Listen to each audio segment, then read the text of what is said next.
Well, hey everyone, it's Kristi. Welcome to it's not a happy hour because Kevin hasn't come to the virtual pub yet, but I am very happy to be on with another friend of mine from the other side of the world, Demotivator Opinion, or Tim of the channel, Demotivator Opinion. Tim, hello, welcome. How are you doing this evening, your time? Good. This is strange for me because normally Huh? I'm doing these hangouts at in the dead of night, get nearly midnight. And now I'm doing it in the morning, and it's a very strange feeling. So, does it feel weird to broadcast at the time of night you do, or is this when you generally do recordings and things? It feels weird because I haven't done a hangout in like 2 or 3 months or something. Oh, So really? that's why I was having trouble with my technology because I even unplugged some of the stuff that I was using to do hangouts, for my audio. So I had to plug everything back in again. That's why nothing was working. Because I got so slack doing hangouts that I was just like, I'll You just weren't. use this cable for something else. Yeah, we had some. So apologies for the late start, everyone. We had two things. One, we had some technical issues, and also, can people in the chat let me know if you're having any problems hearing me or any Daleki things? But I think that was just Tim having technical problems, and there's no Kevin yet, so we kind of waited around for him. But then I decided that the audience, the show had to go on, and Tim, of course, is an entertaining and fun guy, and we can have a good I don't know. goss without Kevin. Maybe Kevin got so BTFO'd and crushed and decimated and destroyed on Andy Waski's channel that he's still recovering, I suppose. He's just in triage or something. Yeah, so should we discuss that first as one of the things? Kevin's appearance. I know you watched part of it. Or all of it. I don't know how much you watched, but I watched it as well. So, yeah, should we talk a little bit about the? So the idea of the show was meant to be a parody of the internet Bloodsports, and then one of Yeah. our paid actors, Kevin, didn't show up, but the whole thing was to sort of spoof the internet sports format. Maybe we'll try that another day, or if Kevin shows up, we'll try it again a little bit later in the show.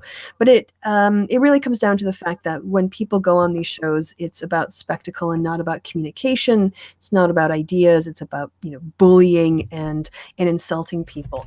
But there was a video that Kevin did calling out Aiden Paladin on language Oh, that she gee, used. I think I unplugged my keyboard. Hold up. I can't type anything. Fuck! Everyone's having so many problems with This is the technology. worst, technical fail night I've had in my life. Yes, like the mic wasn't working, and then the sound wasn't working, and now the keyboard isn't working. Plug keyboard in again. But if everything happens in threes, which of course it doesn't, we just have confirmation bias. We notice when it happens in threes. Your visuals, your mic, and your keyboard. So you should be, all the gremlins should be out of your computer system now. Sorry, continue what you're doing. Yeah. All right. So I will riff a little bit while Tim is doing his. My take on it was, the problem with going on Warski Live. One, if you're not on there when you're being attacked, then people can say just absolute nonsense, and people will repeat other people's nonsense that has no basis in fact pretty easily. If you go on and you're on the left or a feminist, you will be interrupted.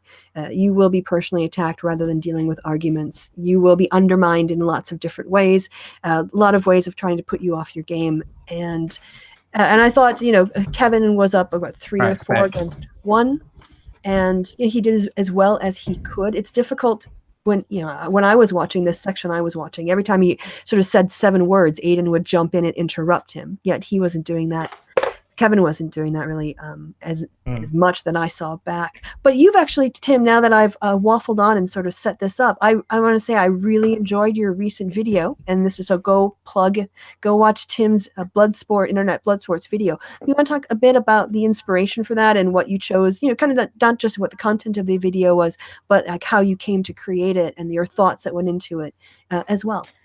Well, the video actually turned out different than I wanted it to. I wanted it to just be basically a video where, I wanted to be so harsh on them and so negative about every individual involved in the Bloodsports that it became like a parody. It became so over the top how much shit I was talking about them.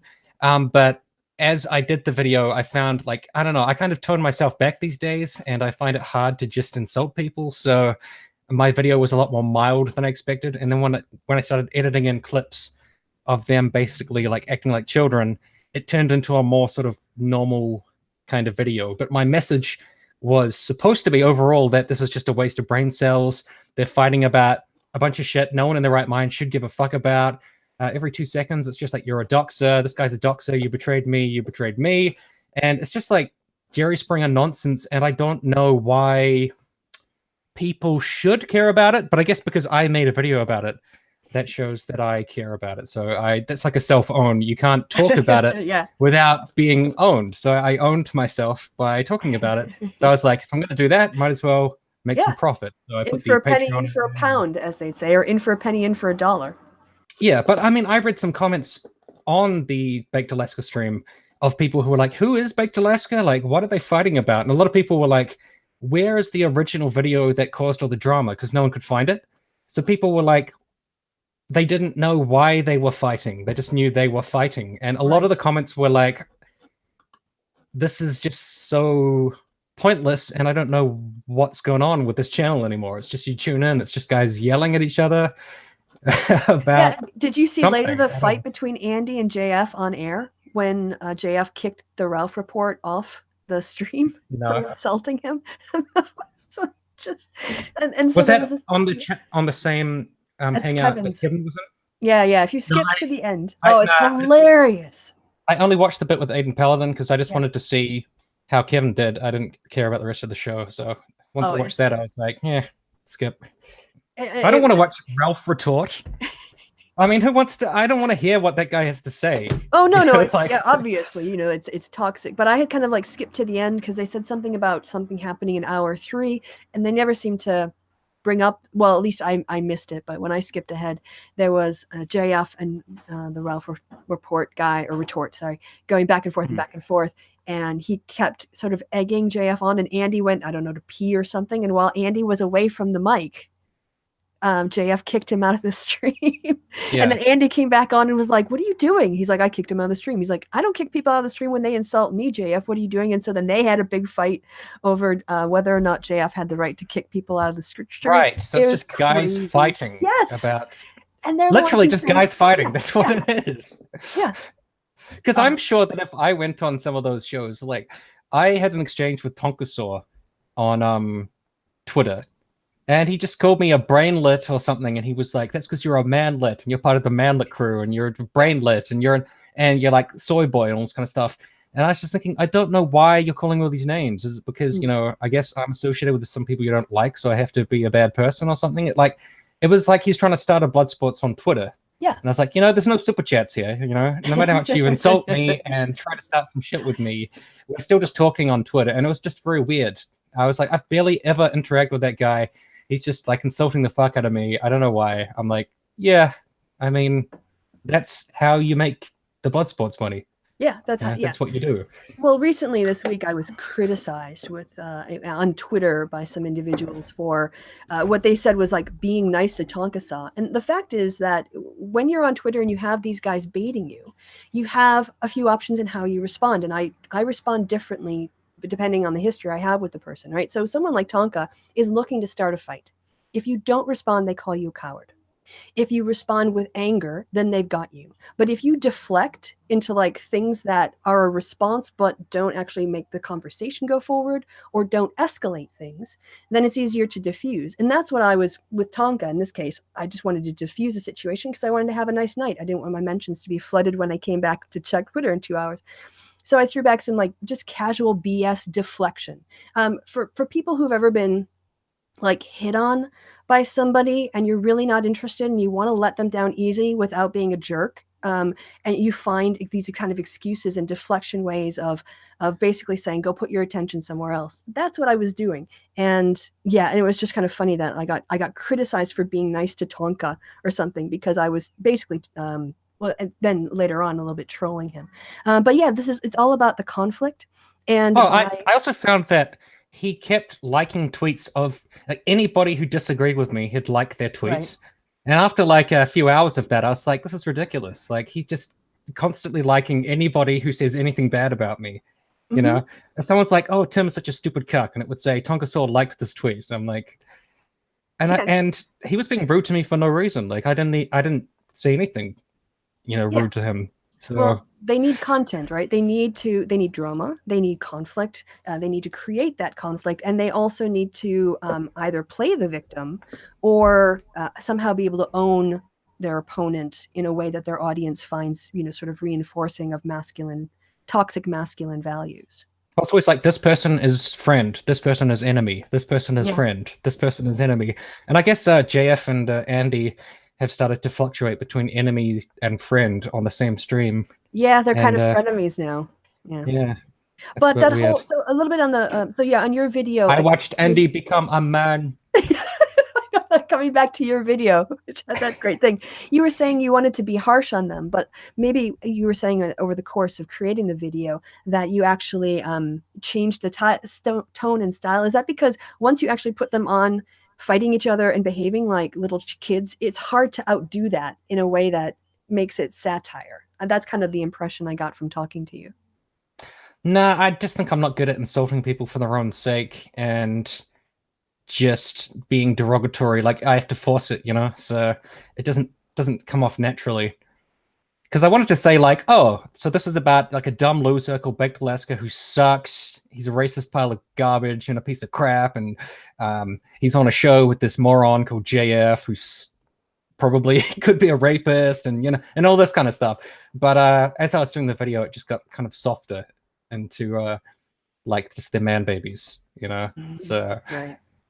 Yeah, and it turned into more of just like a clip video showing them, each person on the Bloodsports acting like a child, and just that summarizing what that is, Yeah. Yeah, it's all driven by fifis. It's all driven by emotion and sort of, ad pop sort of fallacy thinking. Because I think when people insult me, I respond more with this like, okay, yeah, fine. Why am I talking to you? You're a very unpleasant person, So I think if I was just on a stream with Tonkasaur and he was insulting me, like, I don't think I'd react much. I'd probably just be like, all right. Anyways. Yeah, you just emotionally check out. Yeah, like it's boring, Yeah. And I think they do a lot of kind of gaslighting stuff where they have one person who's like the bad guy, and they just like whack that person with paddles for like 25 minutes. And they did that to Baked Alaska. I don't even like Baked Alaska, but the whole thing was just like, you're destroying your audience, Baked Alaska. Like, no one's going to like you anymore. You've become a joke. Like, you suck now. Like, you're terrible now. And then 20 minutes later, it's still like, and you're just a terrible person, Baked. Like, oh, what are you doing? You're insane, And it's like they're trying to undermine his sanity for like 25 minutes. I'm like, I don't even like Baked Alaska, but it's like, how much fucking nagging can one person take? I think at a certain point, I'd just be like, you guys are not my fucking parents. Like, I don't give a shit about your tone policing and your moral policing of me, Well, what was, the sort of disconnect of what is happening in their brains. The reason why Medicare and some other people were jumping all over Baked Alaska was because he was banning people in the chat who said, kill all the N-words or kill all Jews. And he was banning them because he was worried about, a lot of things, but one thing he said was getting his channel shut down because of those things in his chat. And then when he went on Tonka's Hangout and used the N-word, they all like freaked out. Yeah, well, because it was like he was calling someone an N-word, and it was like the hard R. It wasn't like, oh, joking N-word. Right, so they have their own sort of like, oh, it's okay to use the word in this purity tests. This is what we're talking about. I mean, they criticize the left for purity tests. Yeah, but I didn't emphasize that irony enough in the video, but I should have done that. Just how they were all like, oh my god, Baked Alaska, like, you're not letting people be racist enough. People need to be racist in our chats. They need to say kill the N-words. They need to say kill the Jews. Oh my god, you sell out. And then he turns around and says the N-word, and they're like, oh my god, Baked, you're being racist. This is terrible. Right. Oh, this is so bad. The hypocrisy. I don't know why I'm talking like that. Well, I think that just the hypocrisy and you're like reacting to it changes the tone of your voice because it's hard to like be. Like all of a sudden we care about people being racist. This is horrible. And it's just he's the bad guy now. Yeah. Anything he does, he's a piece of shit. And that's just how it works because they create this like, false image or narrative of a person. But the irony is that Baked Alaska does suck. So yeah. But for, like, he's a terrible guy. Like Pizzagate. He marched in Charlottesville. Yeah. Yeah, he said the N-word because he is a racist guy. So yes. But it's just the fact that they were, on the one hand, saying he should, if he really is a supporter of free speech, he should let people say whatever they want. But then when he uses the language they're criticizing him for censoring, they want to censor him. And yeah, their internal hypocrisy is just... Well, they at least want to tone police him, you know. Mm-hmm. And I also think how somebody runs their own chat is not really anybody's business. So when Medica's all like going on and on, like if he was going on at me or whatever about how I ran my chat, I'd be like, it's none of your business. Mm-hmm. Mind your own fucking business. Like I can do whatever I want with my chat. And then I guess they'd say, well, you're destroying your brand, you're destroying your channel. And I'd say, well, it's my brand to destroy. So go do something else. Like, yeah. I think it's worth looking at this from a more meta level. I mean, we can look at it from just the incident of drama with Baked Alaska. And by the way, we aren't even talking about all the BS that's gone on with this. Apparently on the Kumite, like Baked Alaska revealed that Andy had been using drugs, and Andy denied it, and then he admitted to it. And like, there was a lot of just I didn't even bother looking into the drug thing. Yeah. I don't care if someone uses drugs. It's their business. Unless I care about that person and I'm concerned about their well-being. And I would say I don't generally think a lot about Baked Alaska's well-being. I don't want anything bad to happen to him, but I don't care if he uses drugs. Like, it's his life, isn't it? So.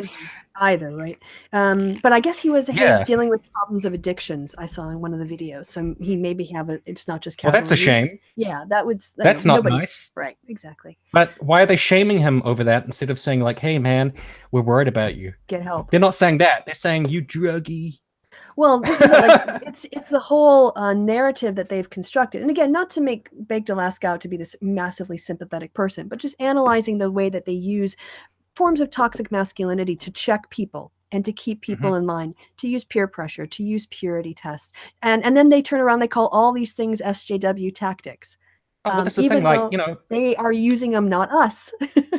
I think using drugs in one context is cool. People are like, oh man, you're such a badass using drugs. We're like, oh, what an awesome dude. And in a different context, when he's the enemy, it's like, you drugged out fucking addict. Drug-addled loser, so it just depends whether that person is the enemy at the moment, whether that's a cool thing or a terrible thing. It's very based on their perception of you. Again, it's not based on a principle or a value that's applied equally and people are called out for the same types of behavior. It's very much based on whether or not they like that person, the extent to which they actually hold them to the same principles they would hold somebody who didn't agree with them. Very much in that community. And this is, I think it's an interesting look at how the alt-right operates, the sort of encouraging everything extreme and then punishing or socially, shaming anyone that tries to curb the most extreme voices. And while saying that this attempt to curb your speech or attempt to control what Baked Alaska allows on his chat is actually in defense of freedom of speech, even though they're denying him his own. And we haven't even started on the misogyny that this incident revealed in that community. But anything more on that part of it, Tim? From how many hours of clips did you watch to get your bits, your best ofs? Not that much, because I already knew of what I was looking for. Like when I was looking for "it's love, you idiot" or whatever, I was like, oh, he said that with Destiny, if I remember correctly. And then I just Googled around and then I found it, and it was like one of the first things that was said when Destiny read out the litany of fucked up things, suspect things to do with this girl that he went across the country to. I don't know. No, that she came across the country to live with him, away from her parents. And then JF was like, "It's called love, you idiot." And that's all I was looking for. So I didn't have to. And the crying bit. And when I didn't have to watch much of this stuff, and I only want to watch, I guess, conversations include people I'm interested in seeing. Yeah. And that's a bit rare sometimes. A lot of it is just people like talking that I don't care about what they're talking about, So it just really depends. Like I wanted to see Kevin have his conversation. So yeah. I am sort of this. I was watching all of this happen too from the sidelines with popcorn kind of thing, and but there are so many hours. Like I couldn't watch all of the Kumite. I couldn't watch all of the hours because you guys are like do 4 hour streams, and even if I break it up into segments, I can't consume everything. So Thomas Ellington, who's got a bias, he's conservative. He's on the far, not the far right, but he's definitely not center right. He's farther right than center right, but he's not alt right. He did a good summary video with his, he's got his own biases in there, but in terms of summarizing like whose appearances on what show on what day and what was the major conflict and what were the high points of it, I was able to use that as a Cliff Notes version to sort of dip in and out of particular exchanges that I wanted to see. And this whole sort of bubble that they're in, this club of the internet blood sports, and you're in it or you're out of it, you're cool or you're not. It's just it's so high school. It's so high school. But with the Baked Alaska drama, of many of the things that I noticed about it was this incident brought out the level and the extent of the misogyny inside that community. Now these guys will have occasionally they'll have women on who are part of the club, but they're not hugely they're not spaces where women are welcome. And even the women who are welcome in are expected to deal with a certain level of harassment or whatever else. But with the Erin situation, the entire framing of Erin, whatever you think about her, how people talked about Baked Alaska's temporary co-host, I don't know, the drama evolves and what positions people take, like manager, friend, off the show, on the show. So whatever it is today, it is what it is. But the use of this, their replacement for the word slut, thought, the number of times I saw that in the chat, the way it said, women ruin everything, talking about the bitches, calling her hoe or women hoe. It really brought forth, especially when Erin was on with men who didn't like her, the extent to which they create a sexually aggressive and hostile place in order to sort of pen women in, to keep them in there. Like, you're just a thought, you're a hoe. Even Medicare has a voice that's actually quite a good radio voice, but he's just like a black hole of toxicity and contempt and evilness. He was basically saying, why haven't you been hit by your boyfriend? Why does he let you come on the show and do these things? His attitude is clearly of women are owned by men and you can use violence to keep them in line. And that's just absolutely disgusting. Yeah, but that's kind of the thing, is that they believe that being offensive is kind of social capital, So the more offensive and douchey and edgy you are, like the cooler the people around you think you are. Whereas I think I don't really fit into that scene, because when someone is super edgy, I just think you're a fucking tryhard. You're trying too hard. It's boring. I don't, fuck you. Why, this is bullshit. But to them, if he's saying, why isn't your boyfriend hit you? They're like, oh my God, you're so edgy. It's incredible. And also, the way that he casually calls everyone faggots all the time, for me, is very cringeworthy. How he's like, oh, you faggots, you fucking faggots, you faggots. See, I'm saying it right now, and I don't think it makes me cool. It just makes me, I'm being a tryhard. Yeah, like if you're going to be insulting to someone, be freaking original. Like move beyond 1990s insults, beyond, Bill and Ted. We're in the 21st century, be a little creative. But that's the thing. That's why Andy was screaming, like, I say offensive jokes all the time. He was like, I say offensive jokes in the shower. Like, this reminds me a little bit of when I lived in Japan. There was this guy that I knew. And when I first got to know him, he wouldn't shut up about how many blowjobs he got from like random Japanese women or whatever. And he just kept going on and on about this, like endlessly.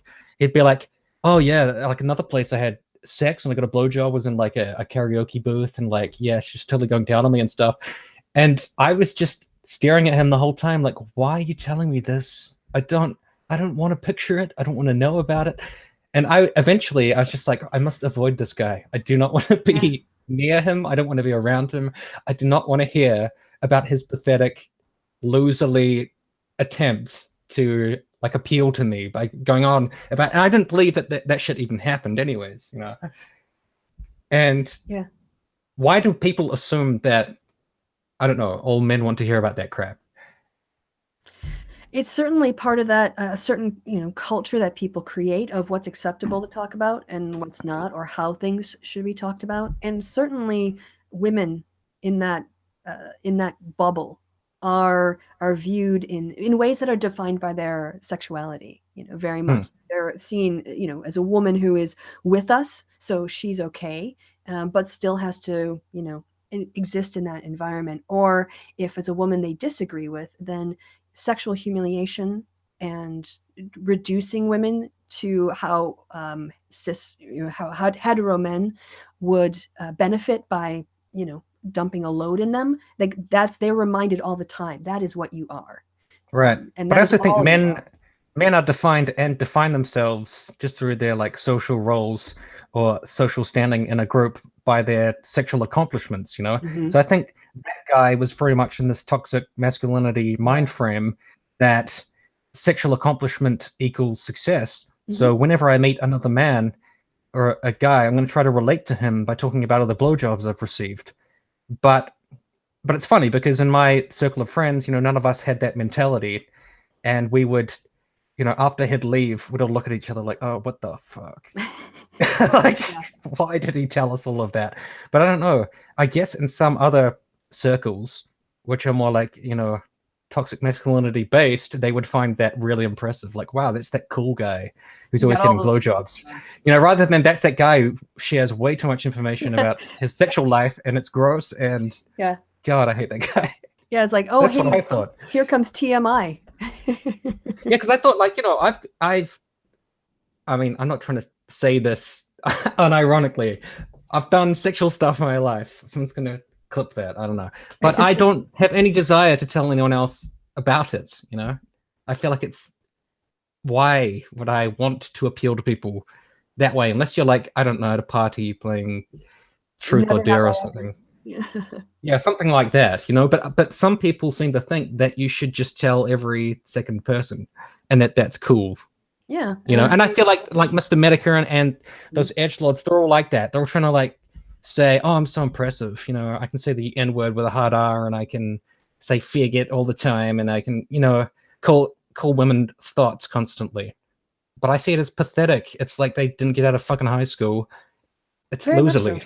Yeah, it's sort of a cheap way to try to put someone in their place when you don't have a good point. And yeah, so watching not only the exchanges with Aaron, but videos about Aaron and even commentaries on the exchange, I saw nothing but contempt, like sexual humiliation, contempt for her, and the use of these terms, thought, bitch, hoe. Oh, but you know why, right? Hmm? You know why, right? It's because they thought that she had corrupted Baked Alaska. Right, and this is the other, which is ridiculous because he was already a douchebag. Yeah, this is it. No? It's like they try to. The man is supposed to be the one in charge, and he's supposed to have all this agency. And yet, what they do is they blame her for his change of behavior, giving her power over him, right? At least in this narrative. And this, of course, demasculates, this sort of unmasculine him. Emasculates, is that a word? I just made it up. Anyway, and so they sort of excuse his behavior by saying he's under the power of Aaron. But earlier he was, quote unquote, cucked by Milo Yiannopoulos, who was quote unquote cucked by Steve Bannon. So, and that doesn't receive any scrutiny. Like, oh, he was the road manager for Milo Yiannopoulos, but Milo considered him too stupid to be his road manager. Oh, goodness. So, that doesn't get any scrutiny. But like the moment a woman shows up, they're like, oh, Baked Alaska's ruined. He was so cool before. Like, no, he wasn't. He was terrible before. Yeah, he's always been lousy. You guys just have a complaint about him now because he's not. Yes, you just didn't notice how lousy he is. And it's difficult to see. Well, I mean, the misogyny is always there, just like the homophobia is always under the surface. But when you put a woman who's not in the in group into that environment, it becomes really easy to see just how much women are confronted by pure sexual humiliation and attempts to define them by their genitals, reduce them to the genitals that exists. And the other thing that's really mentally unhealthy for anybody in this situation, is this sort of if Aaron came into that situation, that those views are normal to them.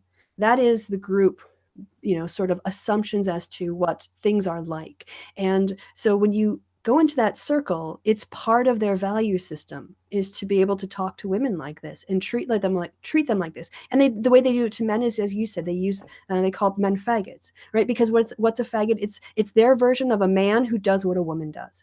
So it always comes back to this really fragile masculinity and notions of heteronormativity. And the way to degrade a man or to degrade a woman is to make them the person who is fucked. But did you also see the part when the new manager for Baked Alaska, who's also a woman, so that's bad, I guess, talked to Aaron, and then it was those guys going back and forth, and they were calling each other thoughts, And this is how women in the movement help normalize the values of that bubble. And then heaps of the chats that I saw were basically like, oh, she's just jealous of Aaron because she's ugly and frumpy, and I was like, this is like the worst scene. And the conversation was just like Jerry Springer shit. She's like, you look greasy, your hair is gross, shut up, thought, or whatever. And all the comments are like, ooh, bitches fighting.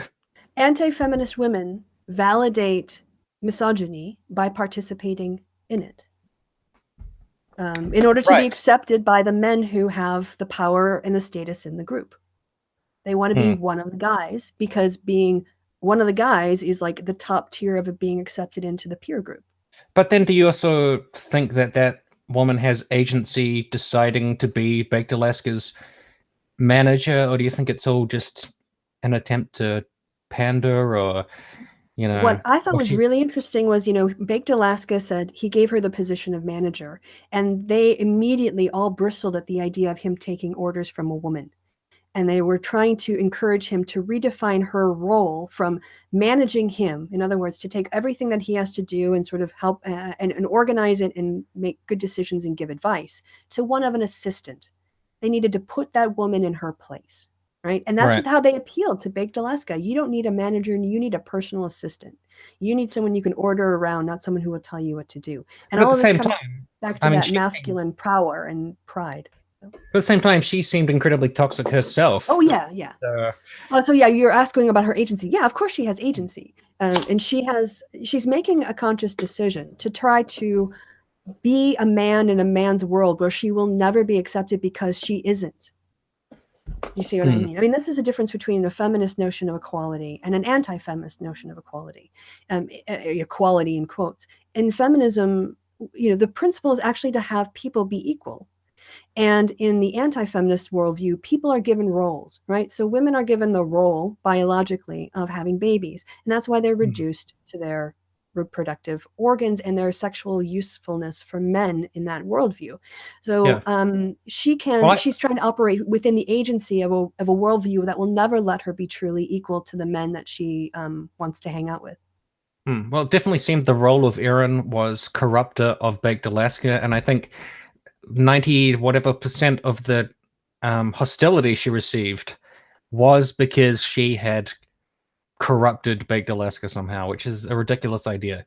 So everyone was just like, oh, she's ruined everything.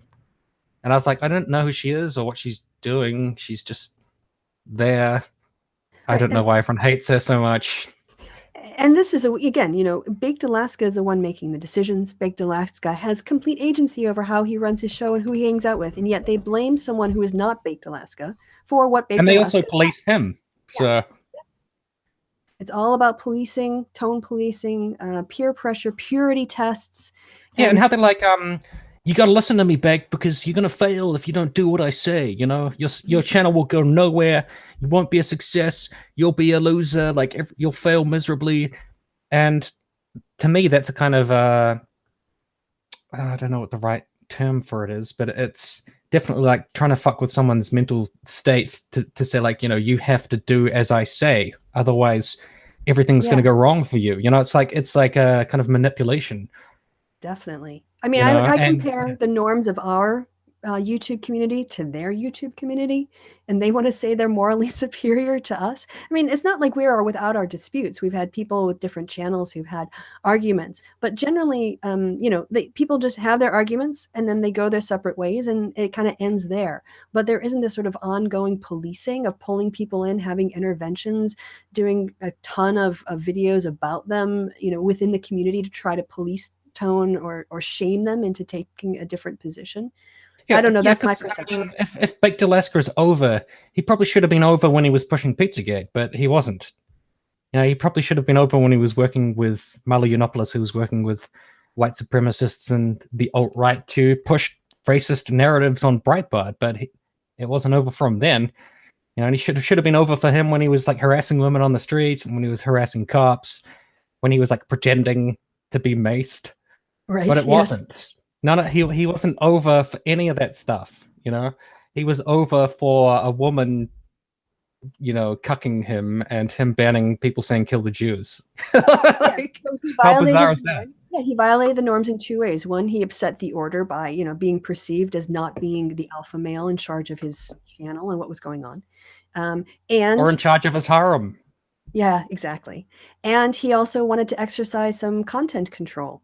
And it's interesting that, again, we come back to what these guys mostly in this community say in terms of free speech and what they value, and then how they act when confronted with it. And when they were always attacking feminists, their audience wouldn't maybe necessarily call them out on this. But what's happened is because feminism has been done to death, they've all sort of used up all of the potential interest in that, and they've basically started using their tactics on each other.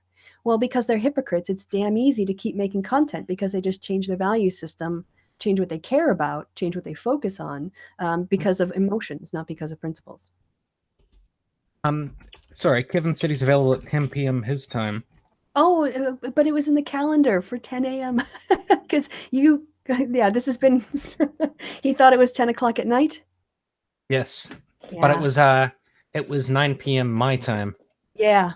That's why I set the world clock in the message so that everybody had the correct time in their time zones. Well, that would be 9 a.m. my time tomorrow. No, but I set it because we said it was going to be at night your time, and we all agreed to this. I mean, I guess. Well, Kevin says that he's hungover, so maybe he was just completely fucking smashed. Well, yeah, that's this is happening. I mean, he did, yeah. So he can come on hungover if he wants. He was probably just totally out of it, just like, what? 10 p.m. Okay. Yes, yeah. I'm real hungover. What's going on?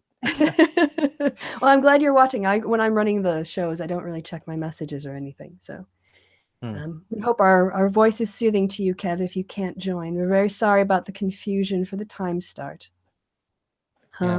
Yeah. And we can't do tofu sports without him, so I don't know what tofu sports would be. Probably people competing to see who can be the most social justice-y or something.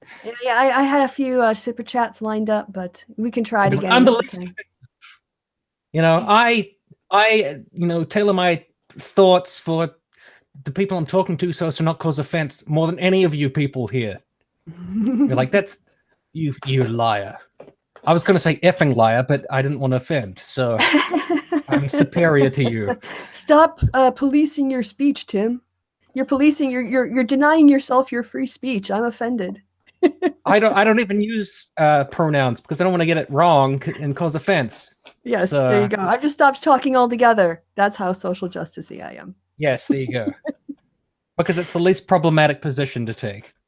Yes. Well, if you don't mind, we've been going on and on about the toxic nature of the alt-right on YouTube and that whole community. And that's been good. I think we've given it a thorough going over. But I was wondering if you were willing to talk a little bit about the David Silverman thing, since Kevin and I brought it up last time, and I don't know when we're going to get the three of us in a chat together, so because of the time differences and everything. So are you okay to, you know enough about the David Silverman story to have a conversation about that? I know a little, not a whole lot, and I also don't really know who David Smalley is. I basically just heard who he was from all of this drama. Right. I've never seen him. You don't know Dogma Debate. I wasn't a consumer of Dogma Debate. He's again one of those sort of like white male drifting toward the right, pretending he's on the left, or claiming to be on the left, kind of guys that seem to be popular in movement atheism in some circles, it seems. But the David Silverman thing was, while we were on air last time with the Hangout, we had only had the information about the accusations of David Silverman. He's the former president now of American Atheists, and had been really good, made some good statements on Charlottesville. He also had a pretty good statement on Krauss. He pioneered that thing with Tide Pods, right? Well, I don't know about the Tide Pods thing. I do know that he was on the Bill O'Reilly show with Tide. Tide Foundation. The Tide Foundation? The Tides Foundation? No, that Glenn Beck always talks about? I'm trolling. All right. Are you talking about Bill O'Reilly and Tide comes in, Tide goes out? Yeah. You can't explain that? Yeah, I was just trying to troll. Okay, all right. Sorry, it went over my head. Yeah, the Tide Pods. Tide Pods, yes, that was it. He's generally been seen as, one of the good guys, as it were. And the last time Kevin and I were on, he had been forced to step down from American Atheist while the board did an independent investigation. And while we were on air, just shortly before we came on air, they announced that he had been terminated. And through a BuzzFeed article, which appeared shortly thereafter, it was detailed basically a sexual assault, and one where the woman said she was too drunk to consent, so that could also be considered a sexual assault or rape if you wanted to go by the legal definition of, consent here in terms of what she's describing, what happened to her. Not only that, was she very drunk and he took her back to his room. She was a young person, upcoming, interested in getting involved in the organization, becoming active in atheism. And after he slept with her, according to her account, he told her not to apply for an internship because now there would be a conflict of interest. So he basically sort of took away an avenue for her to advance her career, consuming it in an act of sex when she was very, very drunk. So these are really serious allegations. It's not just allegations. There's evidence. There's people at the time who were told by the women what happened, who also said, yes, she told me that this happened at this time. And he was let go. And there was, as seems to be always in this situation. Was this broken on BuzzFeed? Because yes, there's an article here. Yep, that's I mean, people give BuzzFeed a lot of shit just because they hate BuzzFeed, but they break a lot of stuff, eh? Yeah, BuzzFeed Entertainment is a very different division from BuzzFeed, the journalistic department, the research department. I mean, but I find, I mean, I don't know if you watch TYT, but not anymore. No. No, go ahead. Because it's sick of Janko. I was sick of all the Bernie cheering. Yeah, and then I never kind of went back afterwards. So yeah, I found other content to consume. Well, this point doesn't have anything to do with the Bernie stuff. It's basically just, when they started ragging on Sam Harris and started defending Muslims and doing things like this, basically like a massive section of the internet decided that they're just total and complete and utter trash and garbage because of that stuff. But if you watch the show, like 95% of it is just talking about politics. It's not talking about Sam Harris. They barely ever talk about him. It's not talking about feminism. It's not talking about Muslims and stuff, And I feel like that's the same kind of thing with BuzzFeed. They're like, BuzzFeed had some articles about feminism that we didn't like. It called some people misogynistic, this and that. Therefore, all of BuzzFeed is total trash. And if we see the word BuzzFeed, it's automatically a bunk story, because they said some shit about feminism, And I feel like people do that with TYT. They're like, oh, those regressive Muslim defenders or whatever. And it's like, well, they still have some pretty good stories about, I don't know, campaign finance and just completely separate things. I probably agree with them on like 90% of their positions on TYT, but you're right. I mean, just that's fair enough. I mean, it comes from BuzzFeed. You have to look at the content of the article. Yeah, you look into it. Fox News can do accurate reporting and still be Fox News, and I can still have contempt for Fox News while separating out that an individual article is well researched by somebody who works for Fox News. The BuzzFeed article about Milo Yiannopoulos was excellent. But if you say like, oh wow, BuzzFeed had this awesome article about Milo Yiannopoulos, they're like, BuzzFeed. Right. Yeah. And you're like, well, the article itself was great. And they're like, BuzzFeed. And the reason why BuzzFeed does the research is because they can get sued if they get stuff wrong. I mean, they have a vested interest in making sure their articles are accurate when they do these kinds of exposés.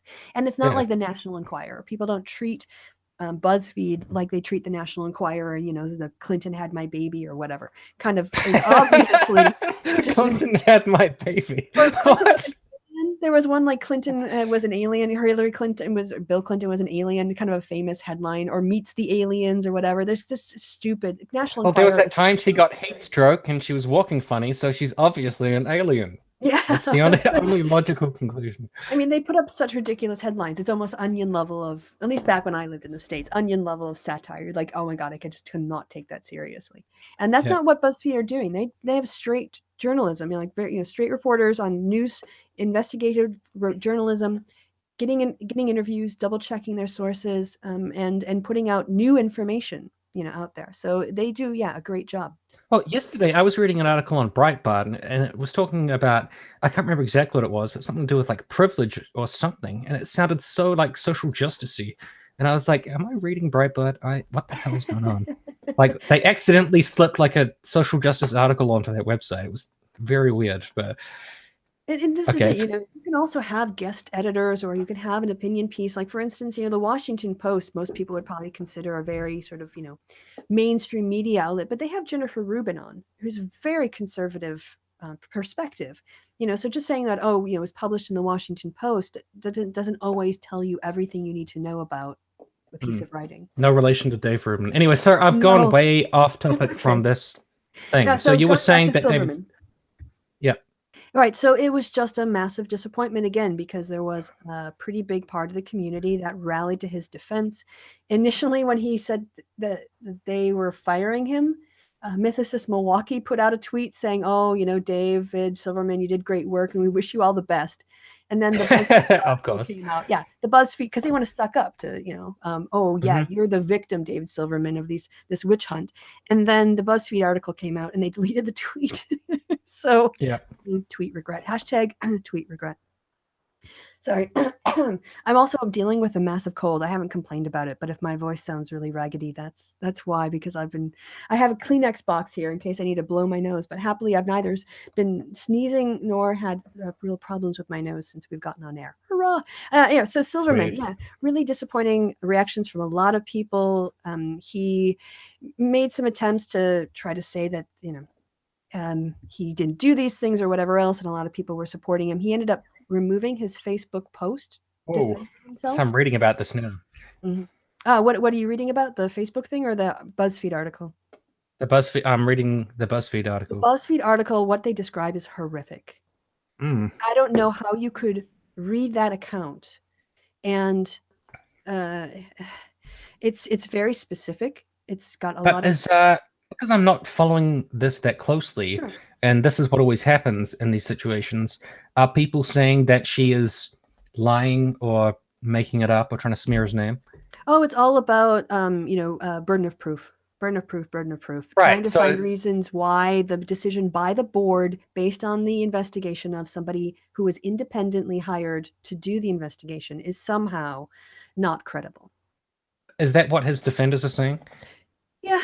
There's a lot of burden of proof justifications again, and sort of looking over saying, well, let's see the report, let's see the evidence, if this decision was made, let's see the basis on which it was made, rather than saying that people who are on the board, and apparently, note of interest, both Seth Andrews and Matt Dillahunty are listed as board members.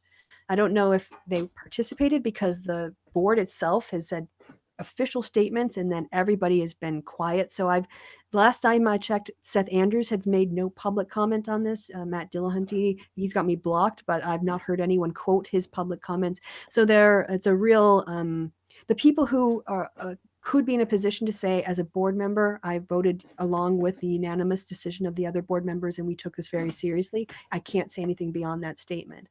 But yeah, there's a lot of people, unfortunately, who are not willing to look at the evidence and want to apply court of law standards to these accusations, not court of public opinion, credible accusation standards.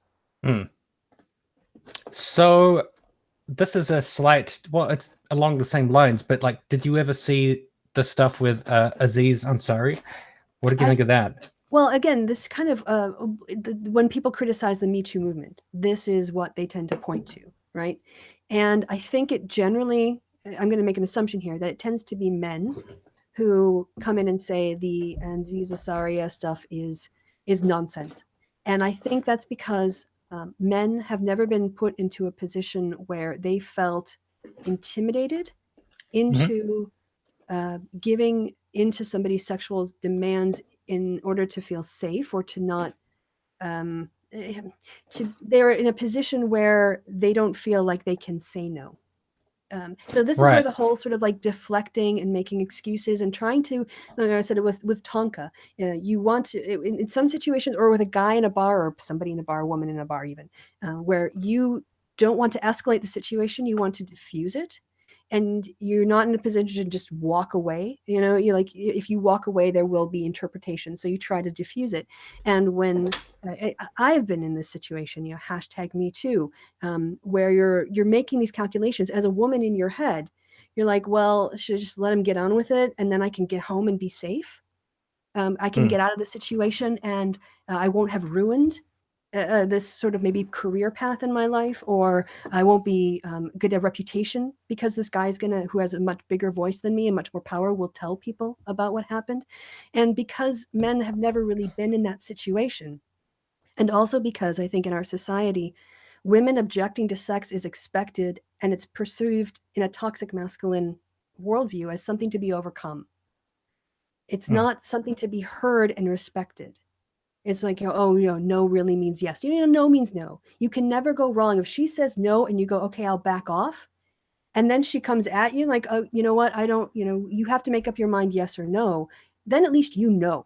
But if she says no and you keep coming back to it, or you stop and kind of give it a little break and maybe wait for her to get a bit more drunk and then go back and try again, you're not really respecting the no. And so I think it's the problem there is one of empathy, or not understanding how a man's physical dominance in a situation where you are in private and there is nobody else around, and you are, as a woman, you have to make that calculation about your own safety, your reputation, everything else. And he just wants to get off, right? He's thinking, how do I get in her pants? And she's thinking, if I just give him a hand job, will he leave me alone? And that is part of Me Too. It is, because it's sexual coercion. And you say, oh, well, women should just speak up and say no. Again, because there's these punitive actions men can take against women.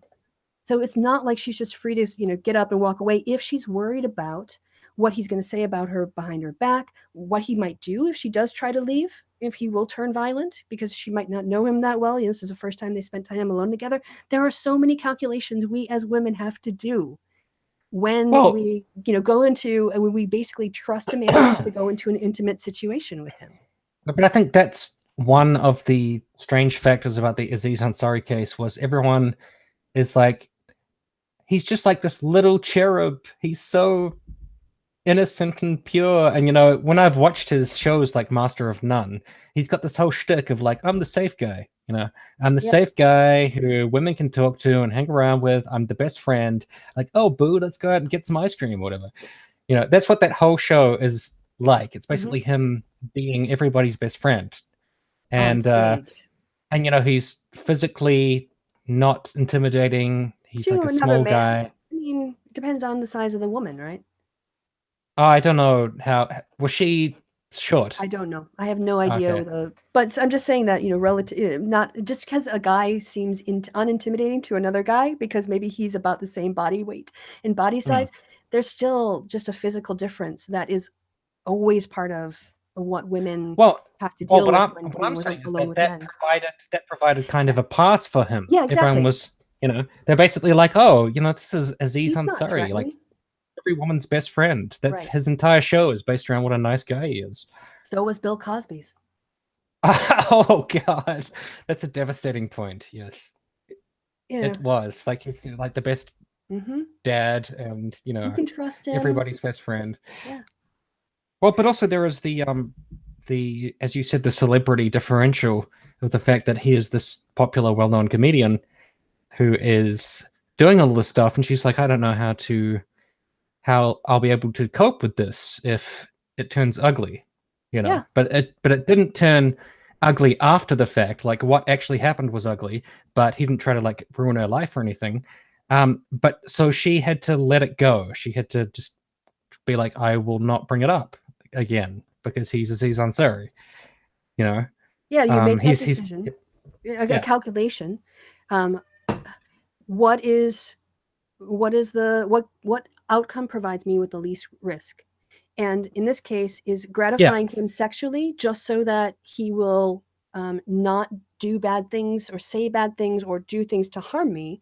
Yeah, because you just must be scared of somebody with a huge social pull. Of course. Doing something to destroy your life if you don't play along in that situation. Literally one tweet can ruin a woman's reputation, right? Yeah. And, well, it would be a very vindictive thing to do. So I don't know, is that a little bit paranoid? I mean, I couldn't picture Aziz Ansari, like, slut-shaming someone on Twitter, but... But then again, you couldn't picture him, continually going back for sex and trying it on again and again and being very persistent and not respecting her boundaries. No, the actual, yeah. I mean, so you don't know what someone's capable of. You know, this is, again, the uncertainty that a woman alone with a man for the first time faces. But that's the thing is, in that situation, it can create a huge amount of paranoia, right? So a woman can be very paranoid about where this may lead or what she's expected to do. Right, because you sort of like, you say, oh, she knew what she was getting into. You know, you don't always assume that, like, someone you could think, yeah, let's go up and have a drink in your room where it's quieter. That's so. First of all, there's two things I want to say. Well, no, I think she didn't know what she was getting into. That's the point. I mean, once it started, she's like, I don't know what to do. Right, so, precisely. But on this one, we're being very heteronormative. So I don't want to say that the only place where people can be sexually abused is the only way I know how to be. So. Yeah. It was just like examples are so often heteronormative. So I don't want to just the way I want to declare. I'm not excluding any other sort of pairing of power and sexual pressure. And we're just using this as a nice example. The other one too is that there was a good video on this about how how we use language to ask for things indirectly because we can't ask for them directly. And the classic example is you go on a date, it's going really nicely, it's going well, you're getting along with the other person, and they walk you to your door and you say, would you like to come up for coffee? Right? What you don't say is, would you like to come up for sex? Because the getting rejected, if you said, would you like to come up and have sex with me? And they say no, that's devastating, right? If you say, would you like to come up for coffee? And then opening up the possibility that the coffee could lead to sex, and they say yes, then you get, okay, you're on the path, right? But if they say no, they're not rejecting you sexually. They're rejecting the invitation to coffee.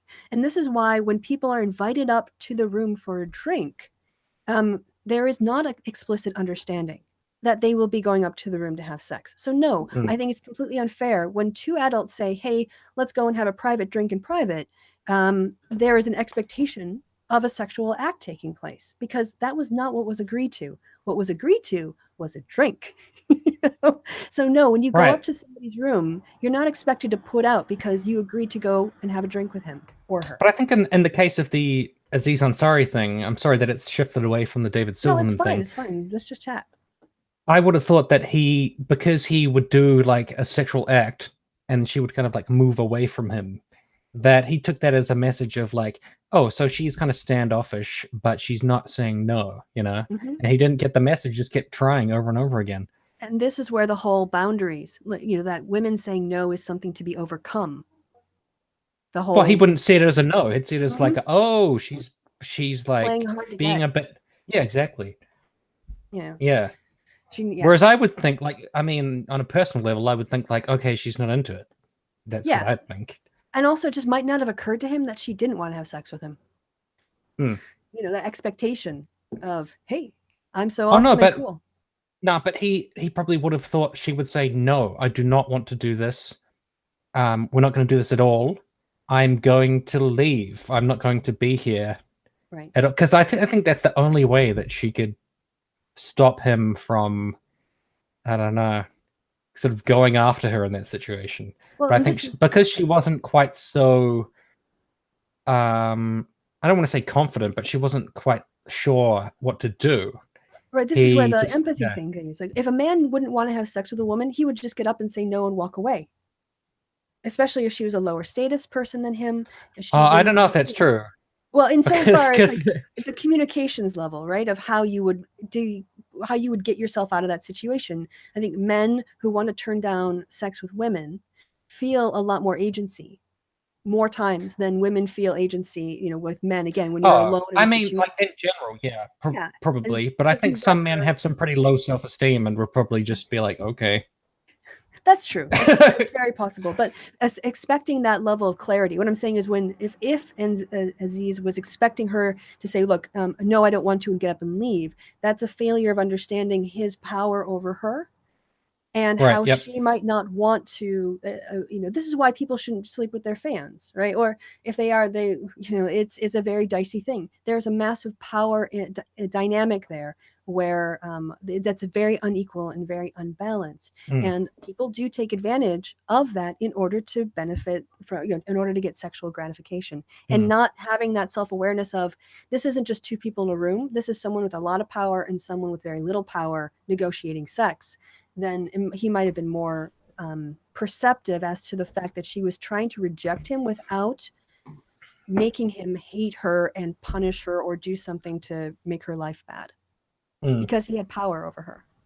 I do think sometimes people just reluctantly have sex. Like men sometimes are just like, they don't really want to have sex, but they just are like, okay. But I think that's a different situation than in the Aziz Ansari situation. She actively pushed him away. She kept pushing him away, and that's a lot clearer than just reluctant sex, Oh yeah, that's not like, all right, fine, but like, then okay, I guess gotta get up in the morning, and then feeling a lot of shame in the morning. It's almost like this is relatable. Yeah, or okay, well, I'll tell you what, I'll just I'll give him a hand job, and then hopefully he'll fall asleep and I can nip out. Okay, I mean, I'm just going to be honest then. I guess it could be a snippet for somebody, but I have had sex with someone where I didn't really want to, and I was just like reluctant, But it wasn't like I was pushing them away, and it wasn't like I was like, get away from me. I was just sort of like, yeah, I think that I was this like, is I'm where depressed, I'm drunk, this person's trying to have sex with me. Okay, fine. Yeah, because I think that's what a lot of people assume, is that because if you've lived long enough and you've had enough sex, you will sometimes have sex when you will had situations when you weren't really in the mood, or you weren't whatever. You're not like you're consenting, but you're like, okay, like the way I have felt pressured sex from somebody before, and I just sort of like, but I felt like that was a self-esteem thing. I don't know if you know the song "Self-Esteem" by The Offspring, but that whole song is basically just like, he doesn't really want to be doing this, but he's just like, okay, and I feel like that happens sometimes. And I wouldn't say that in that case, when people give, like, they're giving consent, they're just like kind of doing it grudgingly, or they don't feel 100% behind it, but they're not feeling forced, they're not feeling like it's kind of right. It's not coerced, it's just sort of like, it's sort of like resigning yourself to something. Yeah, it's being imposed upon. It's like doing a favor for somebody. And you're like, I really don't want to spend my Saturday. Yeah, it's like when somebody comes and hangs around in your living room, you don't really want them to be there. You're just like, fine. Except with more shame. There's more shame. That's it, right? Yes. But then you start to drift. So from that, it's like, enthusiastic, then sort of like, all right, fine, I'll do this. And then there's like, the situation where you're like, I'm going to do this because it's the best option I have to get out of the situation. And that's where I think if I pushed someone away, if I physically pushed them away and they kept going, and I moved somewhere else and pushed them away again, and then they kept going, and it escalated to having sex, I think I would feel like twice or 5 times as bad about that thing. Yeah. And so this is because I'd be like, why didn't I tell them stronger to get away from me? Oh yeah, because you're supposed to victim right. You're always supposed to make the right decisions, because if you'd only done X, then none of that would have happened. Yeah, and that's what people try to trip other people up on, instead of saying, look at the wider pattern here, instead of blaming the person who is saying, hey, I felt uncomfortable. Look at why they felt uncomfortable and have a think. Yeah. And that's what the Me Too movement, that's why his incident, or that incident, is part of Me Too, because it's not about sort of, what you said, like, you have sex with somebody because you're kind of doing them a favor, or you're like, okay, it's not really, I'll just do this and then it'll be done with. And you're like, why did I do that? This is like, I don't want to do this, but I don't feel, but having sex with this person is actually could be the least worst option I now have available to me. And that's not consent. That's coercion, you know? Mm. Well, okay, just to bring it back to the David Silverman thing. Yeah. Do you feel that, because I don't know as much about it, that the Aziz Ansari and David Silverman things are similar, or do you feel like they're different? They're so different. Like, what's the difference? He is he allegedly assaulted. I mean, the woman. So I don't know if you said you haven't had a chance to read the BuzzFeed article, so I'll have to do it from basic memory. Just skimmed it, you know. But one of the accounts was of a woman who was known to be part of the BDSM community. Mm-hmm. Silverman had been flirting with her, sort of back and forth, but they'd been friendly all night. When the party was winding down, he invited her to the rooftop, if I'm remembering correctly, to smoke some weed. And then when they were like leaving the rooftop to go downstairs again, he pushed her up against the wall. He basically started to physically assault her. He pushed her down into his crotch where her face or her mouth touched his penis. She said no. He slapped her lightly on the face and said, "You can't say no to me." And then she said the word red, which is the code in the community for, it's a safe word, like you stop everything. And then he stopped and she left. She had bruises the next day where he... Wait, what do you mean red is the safe code in the community? I learned this because I'm not part of the BDSM community, but apparently like there's a universal safe word when things have gone too far or the person wants to stop, and that word is red. And because I feel like I don't know enough about the BDSM community. Is this a community of people who suddenly grab and slap each other? No, constantly? And this is the point. And this is the point that everyone from the BDSM community I've seen look at this interaction described are horrified at it, because the first thing, and actually I think it was Felicia on Utah Outcast mentioned this specifically, but I also know Micaiah has talked about this. The first thing you do in a BDSM, like when you want to hook up with somebody or engage with, have an interaction, you have explicit consent. You talk about it. And what people in the community were especially offended at was the idea that David Silverman, because he knew she was into BDSM, that he could just slap her and force his penis into her face, and she would accept that because she was into BDSM, even without asking her consent, without asking her permission, without making any arrangements. Wait, so is this the only situation he was involved in, or is there other ones? Well, then again, I said there was a situation with the younger woman who was interested in becoming an activist. They was at a party at, I don't know if it was a convention or whatever else, but Silverman was, she got very drunk. She felt, in retrospect, looking back, when she was like too drunk to consent. But they went to his room, they had sex, and she was interested in applying for an internship at American Atheists because she wanted to become an activist. And that's when he told her not to bother applying because, according to her report, he would have a conflict of interest because he decided to sleep with her. And that is also an abuse of power. There's also the thing that he... Wait, she said she wanted to join American Atheists. Yeah, and become an intern and work in the organization and become, an atheist activist. And she was hoping to do that in the future. That's why she was networking. Okay. And then he slept with her and took that possibility away from her. Oh wait, so he slept with her after that happened? No, she wanted to be an intern, and she was at this conference, and then he slept with her at the con. And then advised her to not apply for the internship. Oh, okay. Well, that makes it fucked up then. Yeah. Okay. He'd also given a job position to someone he was having a sexual relationship with at American Atheists, and that person was terminated. But other than that, I don't know the specifics. The only reason I ask is because somebody could argue that he just misunderstood the BDSM scene. But if that's not the case, if there's a pattern, then yeah, that's fucked up. It's because still assault, even if he didn't understand. She still had bruises. Yeah. He still stuck his penis in her face, allegedly. So, that would still be assault, regardless of what he knew or didn't. I'm just saying somebody could say that it was just... red. He knew enough to know red was a code word, right? Safe word. So yeah, I'm just saying somebody could say that could be a misunderstanding. Like if you entirely misunderstand what something is about. I'm not trying to excuse them. I'm just saying that could be a reason. Got it. But if there's a pattern, then that's obviously not possible. So, yeah. Yes. So, yeah, that. Oh, and there's David Smalley as well. Is he? Right. And also another one that I thought of was Jordan Chariton. Oh, I don't know Have who that you is. You want to have you talk heard for a of bit? that? No, tell me all about Jordan Chariton because have never heard that name before. Well, I mean, it's to do with TYT. Basically, TYT had this reporter called Jordan Chariton. I think he was potential. No, they hired two reporters initially. Jordan Chariton was one of them, and he would always like go to town halls and challenge politicians.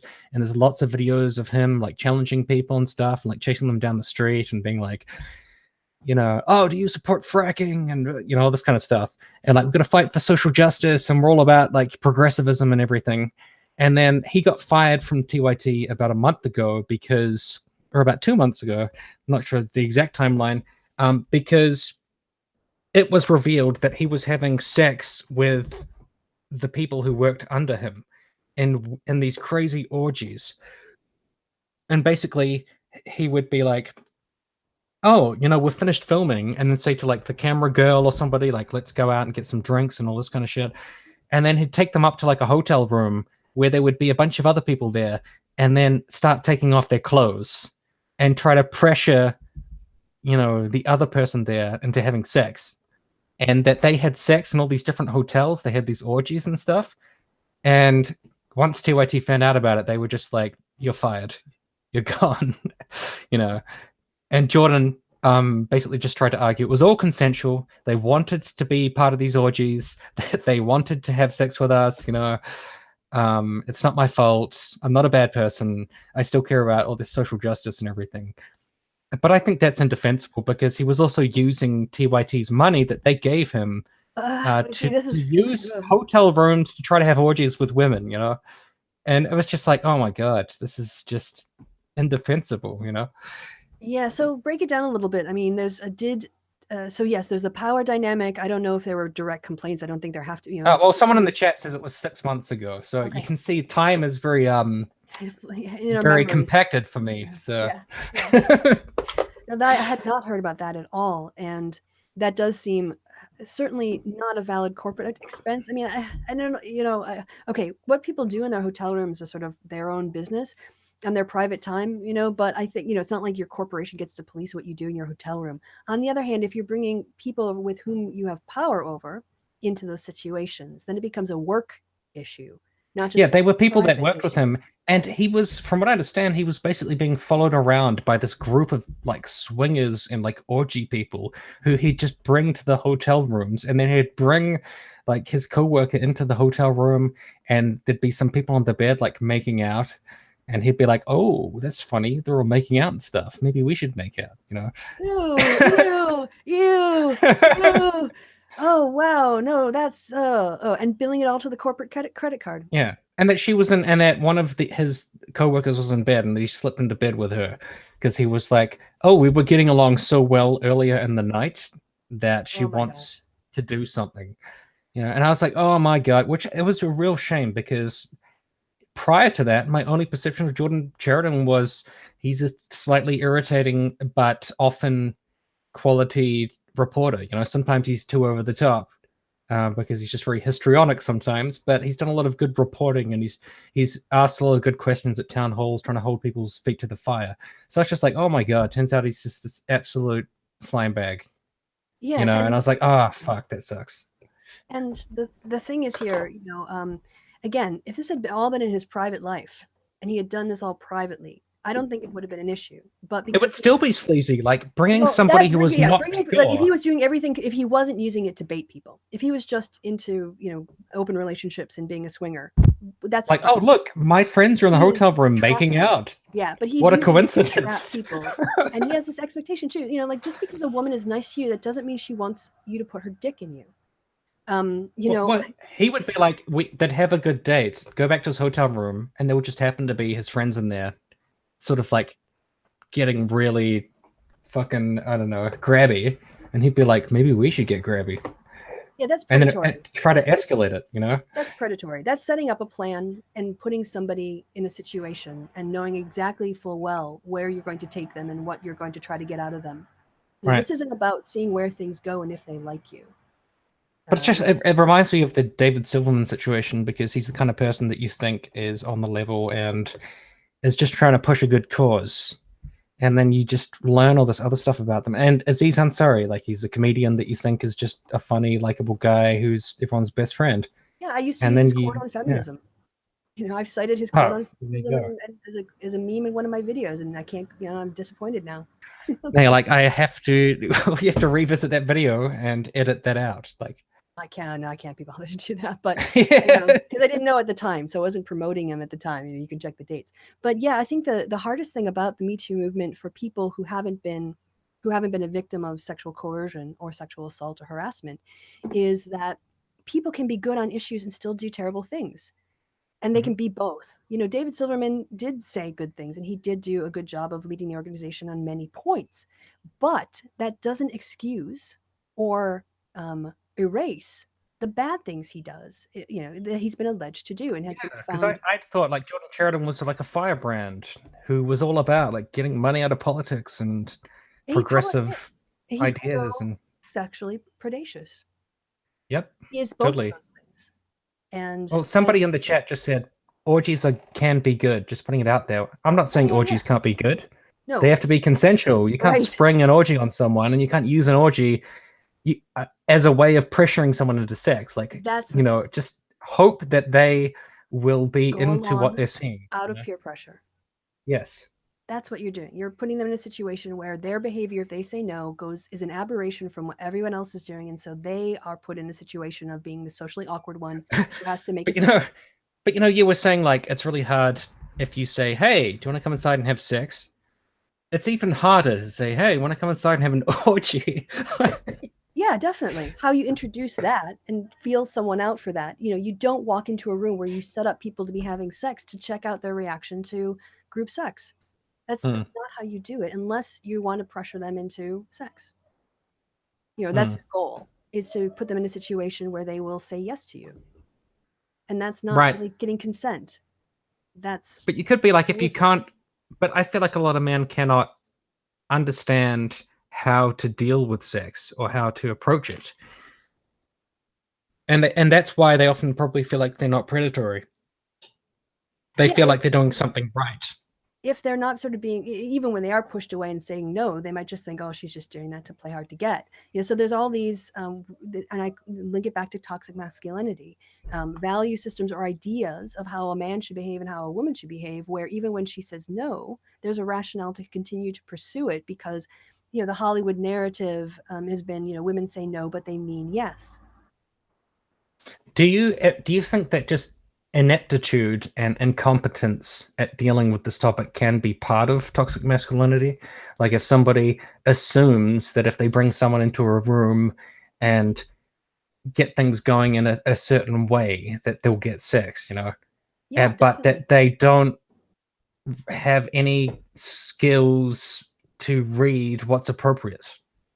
Yes, very much so, right? Because reading body language is something, I think, maybe because of survival issues, women have to be much more tuned into much earlier on and police their behaviors and the impressions they're giving and read how men are perceiving them. But men don't have that necessity. Maybe with another big guy that they're talking smack to, they will. But no, if you think about even the song Summer Nights from Greece, there's a line, did she put up a fight? Right? She was supposed to put up a fight and he was supposed to overcome it and have sex with her anyway. I've never even thought about that line, but that's a good point. Yeah. I hadn't considered that. And Hollywood, did she put up a fight? Yeah. And Hollywood is for ages put up, women who are pure are supposed to say no because of their purity, but they're meant to be together. So eventually she gives in. And that's not based on reality. That's based on what men write in screenplays. But that is the image that's put up and fed into the culture. You look at how many movies, how many romantic comedies are about a guy basically stalking a woman until he wins her over. And that is the narrative. The geek who, wins over the pretty girl. Oh, yeah. Somebody made a video about the Big Bang Theory and about how it's sort of putting forth this idea of a kind of nerdy masculinity that is sort of entitled to sex in a sense because it's so pathetic, So they sort of use social shame to say that women should have sex with them, but people kind of assume that they. What's that? A pity fuck. Well, kind of, but also that being nerdy and being smart is something that needs to be rewarded with sex. Because the most nerdy guy on that show, Sheldon, is all of the men on that show are kind of like trying to get sex in various ways, and this video had a big montage of them trying to get sex in like nerdy ways. Oh, just think about the Elliot Roger or Rogers, I always forget, Sargon video, and when he was criticizing Lacey Green and feminism, and Sargon's take was, if some woman would have just had sex with this guy, taken one for the team, and just let him do what he wanted to her body, be a sperm dumpster, then he wouldn't have killed all those women. So it's women's fault Well, not having sex with I'll give him guys. creativity points for finding interesting ways of justifying mass murder.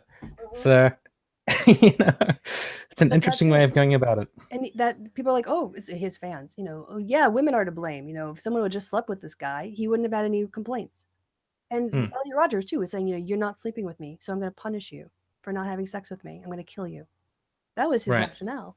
I'm entitled to sex. Women aren't giving me sex. Therefore, I will kill them as punishment. But I think the complaint often is that people like that will impugn all men or impugn masculinity in general or every other person. Like me, I don't worry about that because I'm like, I know what kind of person I am generally, and I'm just not worried about it. But a lot of people seem very worried about that. They're basically like, if you say Elliot Roger did what he did because of some toxified version of masculinity, and that he had to shoot women based on that you're just saying all men are prone to that and terrible. Right. And I actually think all men are prone to that. I don't think all men are terrible, but I think all of us are at risk of. I think that's risk is better than prone. I think it's a choice of, you're at risk of that. In growing up as a, cis man in masculine 20th right, but you should know whether that applies to you. You should know whether that's something that you value or care about. And I don't care about that or value it. So if I decided to kill someone because they wouldn't give me sex, that would be a very surprising story, at least to me, because I could never imagine doing that, Right. But with Elliot Roger, apparently, like that's something that people are like, oh, that makes sense. And this comes back to the earlier conversation about the misogyny inherent in the alt-right and the way that they view women as basically what one of women's functions is to sexually gratify men. And so women, if they're friendly with men who like them and they don't cut off the friendship and be a bitch, right, then they're being a tease. So women are always put in this double bind of expecting to read men's minds and take ownership of men's desires and control the situation to whatever. And if they don't do that, then they're weak and it's their fault that the thing happened. And if they do it, they're a bitch and they get punished in other ways. It's just men really want sex. I mean, at least a certain section of them, a very large section of them, they just want sex. So that's what it's all about. My perception, my perception of, I listen to I've listened to a lot of men, and the hashtag not all men, but they relate through parts of the world through their penis. Like it is a filter through which they perceive the world. And, the women is definitely like, what is this woman's effect on my penis? Would I sleep with her or not? And then suddenly that becomes, oh, you're fuckable. Or, oh, I do her. And that's a funny line. What is the effect on my penis? Like, yeah. I'm imagining that as a meme now. A guy is walking around, everything he sees, he's like, "How does this affect my penis?" Yeah, it's quite funny. But that's how it sounds to me. Everything women are often evaluated by in these situations as to how fuckable or rapeable they are. And calling back to Sargon, I wouldn't even rape you. This is part of that toxic masculine mentality. No, but that's the thing is, I genuinely think that Sargon is too stupid to understand the full implications of what he's saying. But because it's all about like raping women as like power, that his audience really relates to it, so it works for him. It's something that they relate to a lot because they think, haha, yeah, you're showing those women's, you're owning them or whatever by saying that they're not rapeable, but they don't understand like what you just said, that it's very much like a power dynamic thing. Yeah, you're dangling And rape to menace a woman to remind her that you could rape her. right, but I think he's definitely too dumb to understand that. Oh no. See, I'm going to disagree with you You think so? vehemently. Well, one, I think that there's a lot of post hoc rationalization with what Sargon was doing.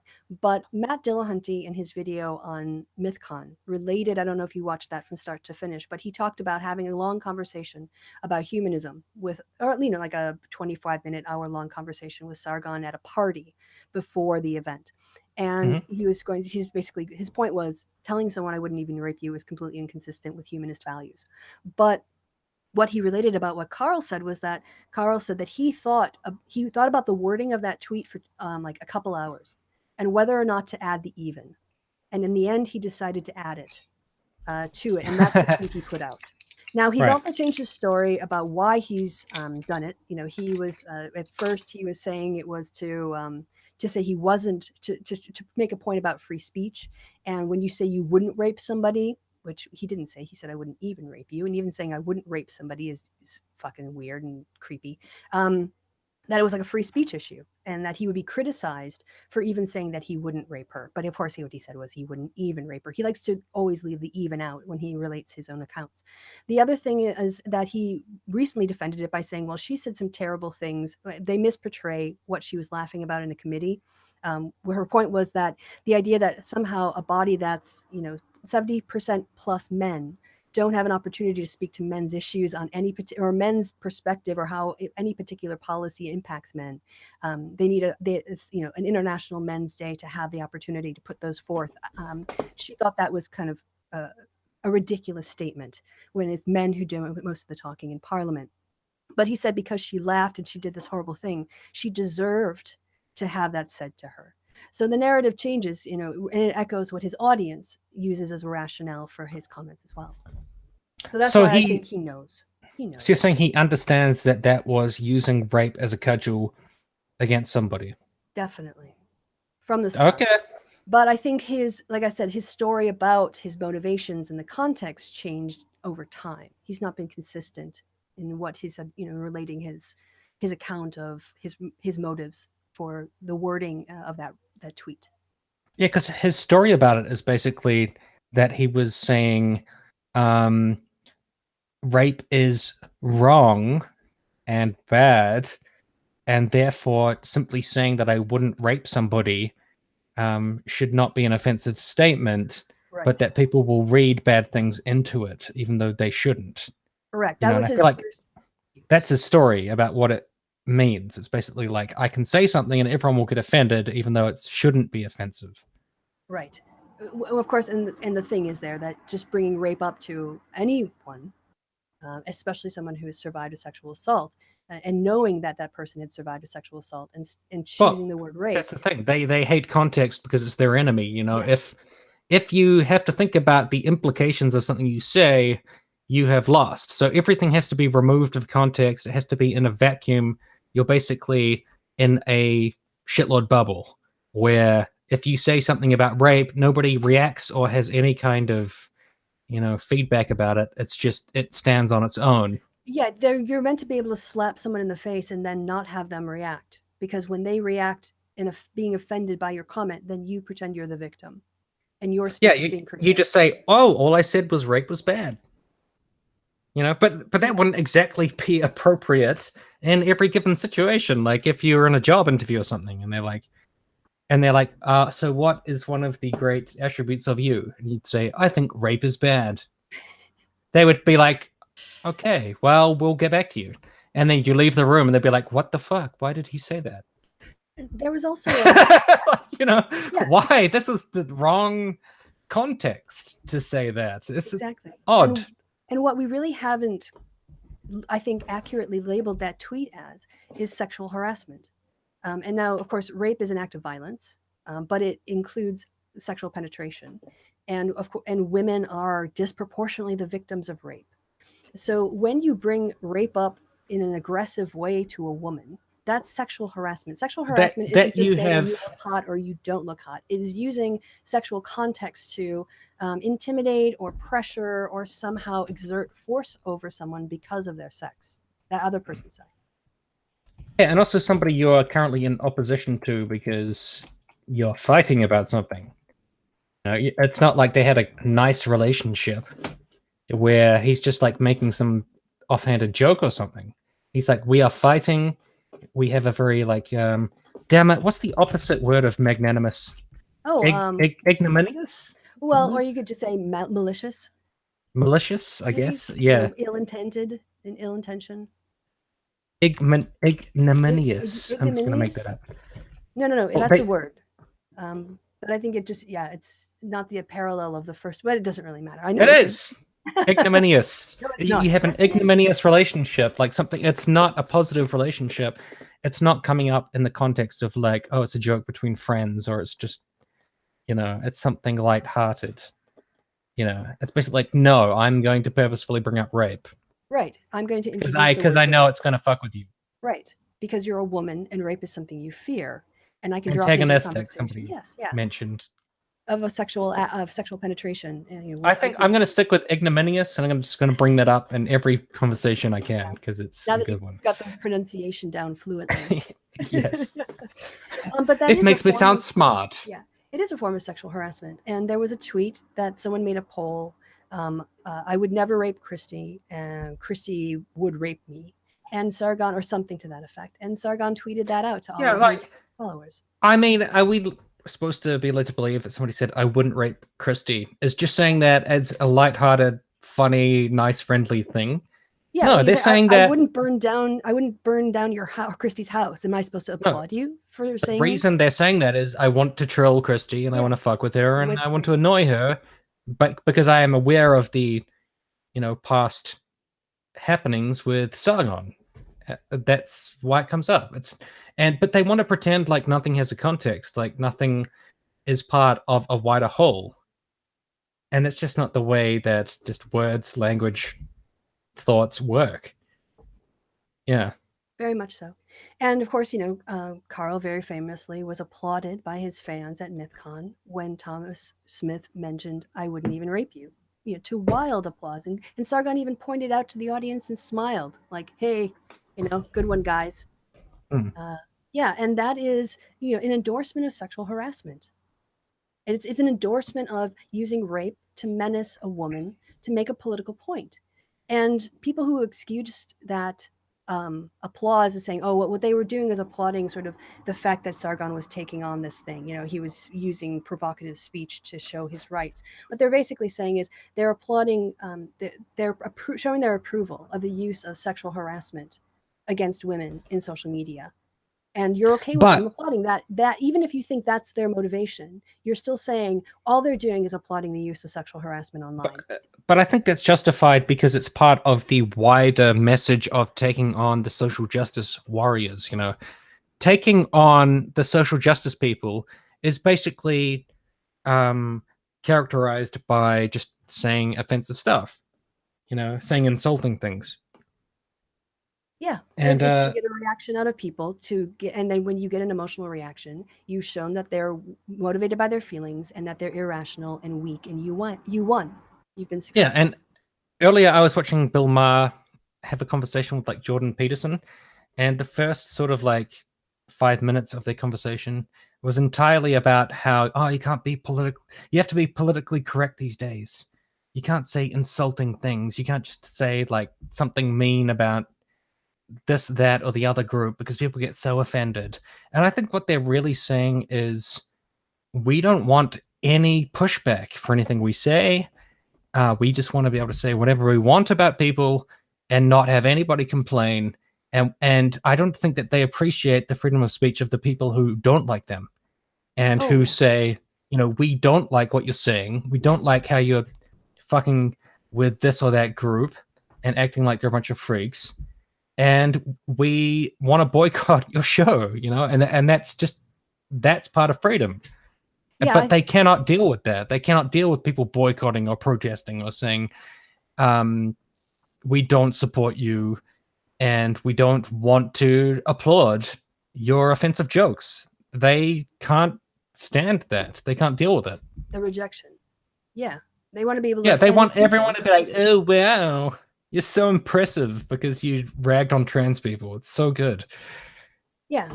Or people who find that stuff offensive, somehow their feelings are wrong, even though that's precisely the kind of reaction that. Oh God, it was a very weird conversation, because later they were talking about how parents are not harsh enough on their children. They're like, parents are too nice to their kids. They validate their feelings too much, so when kids grow up, they get offended by everything. And it was just like two grumpy old men, being like, stupid young people. That's about all it was. It was just moaning about the younger generation. But I know that a lot of people in the younger generation will be like, yeah, right on. Telling those cucks. It's like, they're talking about you. They're talking about millennials. They're just saying millennials are whiny losers. And to bring it back to the alt-right and the Warski hypocrisy, in particular JF, when he booted the Ralph retort off of the stream and Andy was challenging him, he's like, JF's defense was, I no longer want to associate with Baked Alaska. I am not going to associate the Ralph retort. I don't think these people have anything to talk about that's interesting. I've tried and I'm done. And yet Warski will complain that people on the left won't come onto his channel because of precisely those reasons. So again, we've got the hypocrisy. I mean, JF should, in some ways, and this is it. They use social exclusion to farm people off and say, you know what, I'm not going to put up with you saying these things. But when it comes to us saying, I'm not going to put up with you saying the N-word, or to encourage people to allow in the chat those sort of kill the N-words or kill the Jews or kill any group. I know this is beyond the pale. I'm drawing a line here. When we do it, we're stopping conversation and we don't want to have a dialogue. When they do it, it's okay. Well, that's the thing. I don't know if I won't put up with the N-word. I think I probably might in some context. I just think I'm not impressed by it. I don't think it's cool. It's not edgy to me. It's pathetic. And I think that whole scene is about finding it impressive to be an ass, basically. Yeah. It's a way to sort of be an alpha male. Again, toxic masculine environment. But isn't that often the complaint of the left, though? Often is that the left is too pure. Right, purity tests, and everyone you don't like is problematic, and all these. Right, so like sometimes somebody will say something offensive, using the N-word or whatever. But I honestly don't care about any words. I don't care about them. I just care about how they're used. And some people actually disagree with me about that, because once I said on Twitter that when I am rapping, like, I'm really white, so it's quite hard to imagine. But when I'm rapping along to like NWA songs, that I would just openly say the N-word because it's just part of the lyrics, and I enjoy it and it's real fun. And somehow that tweet got to a part of Twitter with a lot of, I don't know, black people. And they were basically all like, look at this guy. He's a racist. He's just saying you should say the N-word. He's a racist piece of shit. Fucking racist or whatever. And I spent about a day being inundated with people calling me racist. And I was just like, look, I can see where you're coming from. I can see what you mean. It's fair enough. But nothing I said would placate them. They just kept saying I was racist. And at the end of the day, I was just like, okay, some people in the world think I'm racist. Okay, that's life. You didn't make a whole video complaining about it and doing a whole. No, I wasn't like, I'm leaving the left, like I've been persecuted. This is the end of the world. No, I thought like I kind of understand. I understand where they're coming from, because when I'm rapping along to stuff, like I have my white privilege and I have my, whatever perspective, but I just saw it as harmless because I'm doing it in my own room, in my own time. It's my own business. But I understand people saying that you shouldn't even say it in your own time, because maybe it's like justifying. Like maybe it would be me justifying to myself saying it. so that when I see other people say it, I think it's okay or something like that. But I just thought, like, at the end of the day, my enjoyment of NWA's music overrides that, and I'm just gonna rap to NWA because I like doing that. So On the just record, like I'm going to say, Tim, I am of a very similar opinion.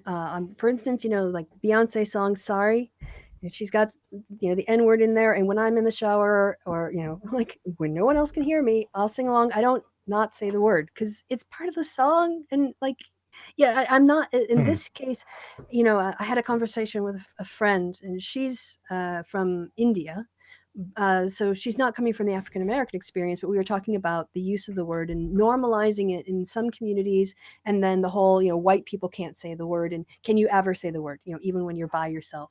And I think right. that, for me, I'm of the opinion when I'm on my own and I'm enjoying a song by an artist that has included the word in the lyrics, then I'm not normalizing it myself, right? I am sort of like observing passively the normalization of it in a Beyonce song, but I'm not trying to normalize it for me.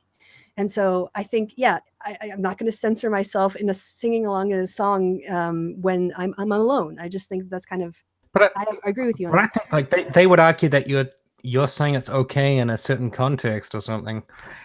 Well, Well, at well least then I that's what they guess said to that's me. yeah. Well, then I guess I would say, in the context being you're entirely by yourself, whether you're white or from China or from India.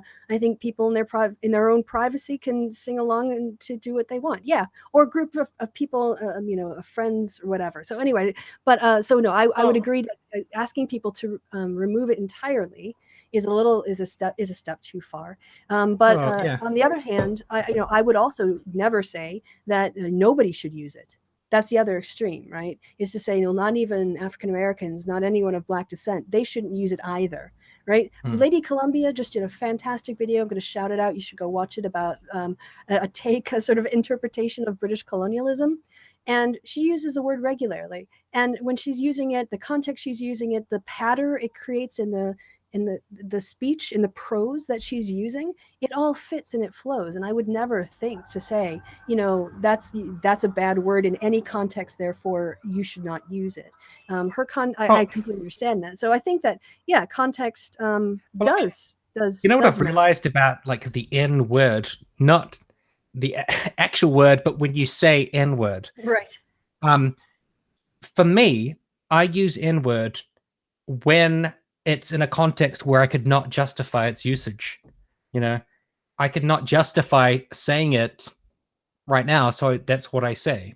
And the You dumb know, thing is, when I hate to bring him up because now I think of skeezy things, but Louis C.K.'s complaint that when someone like a newscaster says the N word, or we are saying the N word, what we're really doing is coding. Oh, what she means is Nigga, in an urban context.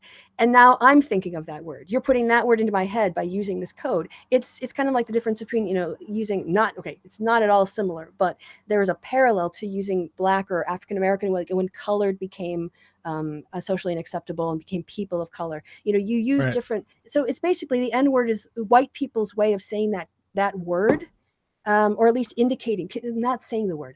The Well, purpose for of me, language. it's not. Sorry, let me That's just not. finish. The purpose Oh of yeah. language is to communicate an idea, right? A concept. And by saying Hmm. the N word, we're basically replacing the N word and so we're signaling the exact same concept, but by saying the N word, we're not offending people, but be able to communicate accurately the word that is offensive. You see that this is like asking for Yeah. coffee, not asking for Right. sex. That's not the way that I see that at all. Like, for me, it's basically, like when Baked Alaska called some guy the hard R or whatever. That's an incredibly inappropriate way to use the word or say it. So for me, when I say the N word, um, I'm using that in place of the kind of like hard R situation where I could not possibly justify saying the N word because someone would listen to that and be like, this guy just casually says this. You know, he doesn't care about saying it about anybody, and he's just some random white dude, and that's pretty sick. You know, and I think that is the problem with when like somebody like Baked Alaska uses it in that way. He's basically just saying I'm raw racist. I'll just call somebody that or whatever. Yeah, Whereas when I say the N word, I'm basically saying that I understand that this cannot be justified. Like there's no way to use this word where it's fair, because it's not. You know, it's not a good thing to say about somebody. So I couldn't possibly say that. I think we're So saying similar things, but I think your use of it, you have a more deliberate meaning, which is you're using it in a particular context because of the context you're talking about. So you're saying the word itself is not. And I think I feel as a white person, the most conflicted about using the N word itself is when discussing a book like Mark Twain, because then we're not discussing it being hurled at someone, or academic discussions of it. At what point do you refer to N-word Jim, or do you talk about in the context of Mark Twain's work, the character, because in the times that they were written, they were openly racist, and that's the phrase they use, and acknowledging that part of the recognizing the racism inherent in Mark Twain and sort of calling it out and pointing it out. And but maybe people also avoid quoting those parts of Mark Twain, and they probably avoid quoting those parts of like Huckleberry Finn and such, because they're like, we don't need to talk like that anymore. So because people talk about how the N word is in Huckleberry Finn, but they barely ever quote lines from that. But how do you teach it in schools? I mean, Huckleberry Finn is read in schools in America. They'd probably just say, go read it. Go read it. But I doubt they would much read it out loud, those parts. Yeah, I think probably just say it's become a very problematic, that's putting it lightly. It was always a problematic book, but our society is finally catching up to how problematic it was. And it makes it it's difficult. It's like how again, things ruin, people with flaws ruin their own works, right? Because Twain is a great author, but his use of a word that was acceptable because of the acceptance of racism has now basically sort of ruined a great American author, one of an author's greatest works. Do you think a lot of teachers have kind of given that speech at some point where they're like, now, why do they call him N-word Jim? Or do you think that they switched it to the real word and they were like, they gave this inspiring speech about like race relations based on Huckleberry Finn? Like, it's probably happened all over America. It's been, yeah. I mean, it's been 30 years since I was in a secondary education classroom, and we didn't read Huckleberry Finn. I read sort of descriptions about it and famous scenes of like the painting the fence scene, but we were never assigned it when I was at school. But I know it has been on the curriculum, and I don't know what the current standards are on that. One thing I wanted to bring up, though, dealing with the free speech issue, and I made this note, and because the conversation kept going, I didn't want to forget it. But when we were talking about Bill Maher and the idea that everyone has to be politically correct these days, in my patron hangout, Mariana used the phrase to describe this phenomenon, and she couldn't remember where she heard it, so I'm at least attributing it to her. It's not an original idea with me, but this concept of the preferred first speaker. Whoever says the thing first is entitled to say whatever they want, and then anybody who reacts to it is somehow not seen as expressing their freedom of speech on an equal level. They somehow are on a lower level of trying to silence the first person.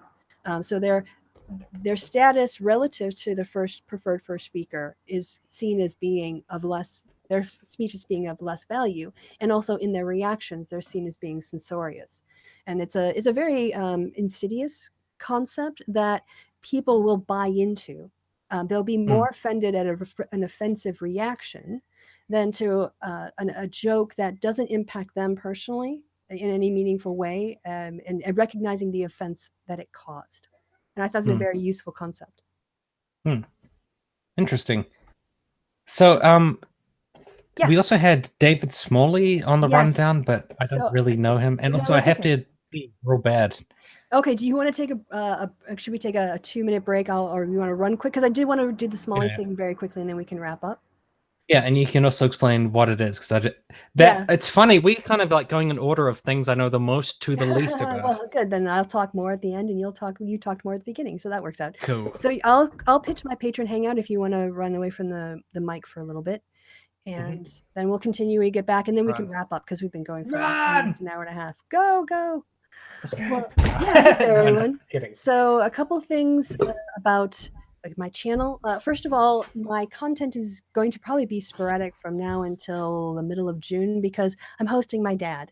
And as a consequence, I have more stuff to do in my real life. And so I haven't been doing my my like sort of radio podcast things, which I really miss, but I've been filling them up with hangouts. So you probably noticed I've done lots and lots of hangouts, but not a lot of solo content or prepared videos. And that's simply a time function. Hangouts are a lot easier. And, for every person who I have on, my work reduces by that percentage. So if it's me and Kevin doing a happy hour, I work half as much as I would in a solo show. If it's 3 or 4 people, I'm working like, 33% or a quarter of as much as I would if I had to do everything myself. So this is going to be the status of things for now, from now until, like I said, probably the middle of June. The next thing is that I'm having my patron hangout tomorrow. So for those of you in the chat, I hope to see you on Sunday for our, what is it, month? April? Yes, it's April. We will be starting at 6 my time, that's noon Eastern. Also for my patrons, and I'll mention this in our group, I have to be somewhere at 7:30. Like I said, my social life is picking up. So we'll do an hour-long hangout, and instead of having a post-show hangout, what I'll do is I'll get on air 45 minutes before the show or an hour before the show, whatever you guys prefer, and we can do our little sort of like casual chat and catch up on the stuff we would normally do after the show beforehand. So I will post that to the group for those of you in there. And I think there's one person on Patreon, so I'll have to do a Patreon message. Hopefully I'll remember to do that. But otherwise, yeah, that's going to be the setup for tomorrow. And I hear rustling in the background, so I think Tim might be back.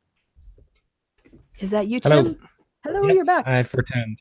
Well, I managed to waffle on a sufficient amount of time on 2 different topics, so I think that was a successful covering of your break. What were they? The fact that my content is just all over the place, as my channel always is, and it'll continue to be mostly hangouts until mid-June because my dad's around, and then stuff on my Patreon hangout, some details for tomorrow. Right. Yeah, and on the Smalley thing, I've not done a hangout in a very long time, so this is a very weird experience for me to be back in the saddle. Yeah, what's going on? We missed you. Well, you've been really super busy, which isn't, real life always takes precedence. So that's true. Yeah, of course, of course. Yeah, so I wanted to very explicitly bring up the idea that online harassment, like the "I wouldn't even rape you" tweet, is sexual harassment. As a grounding for the Smalley conversation. So David Smalley got to be well known for his atheist content. He has a very big podcast called Dogma Debate. On Twitter, I checked out, I think he's got about 22,000 followers. Wait, sorry, just quickly. You said you weren't familiar with him until recently. Yeah. So this is pretty much, I'm reciting what I've learned about him.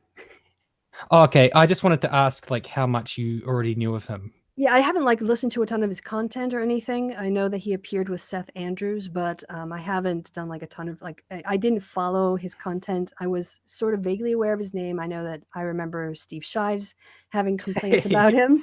That's funny. Like 2 people who don't really know the guy talking about whatever it is he's been up to. All right, sorry. Right. Well, I'm going more on, and so he's kind of been a big name in the atheist community, and is sort of he's not I wouldn't put him on the Matt Dillahunty level. He's more sort of like a second tier personality from my impressions. Right. But that's just my impressions.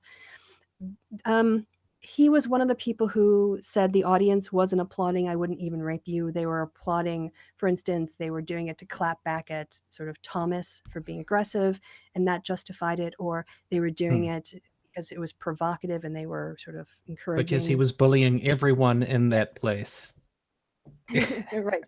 So he defended Sargon, even though he said, I'm not going to defend the tweet, but the audience said this.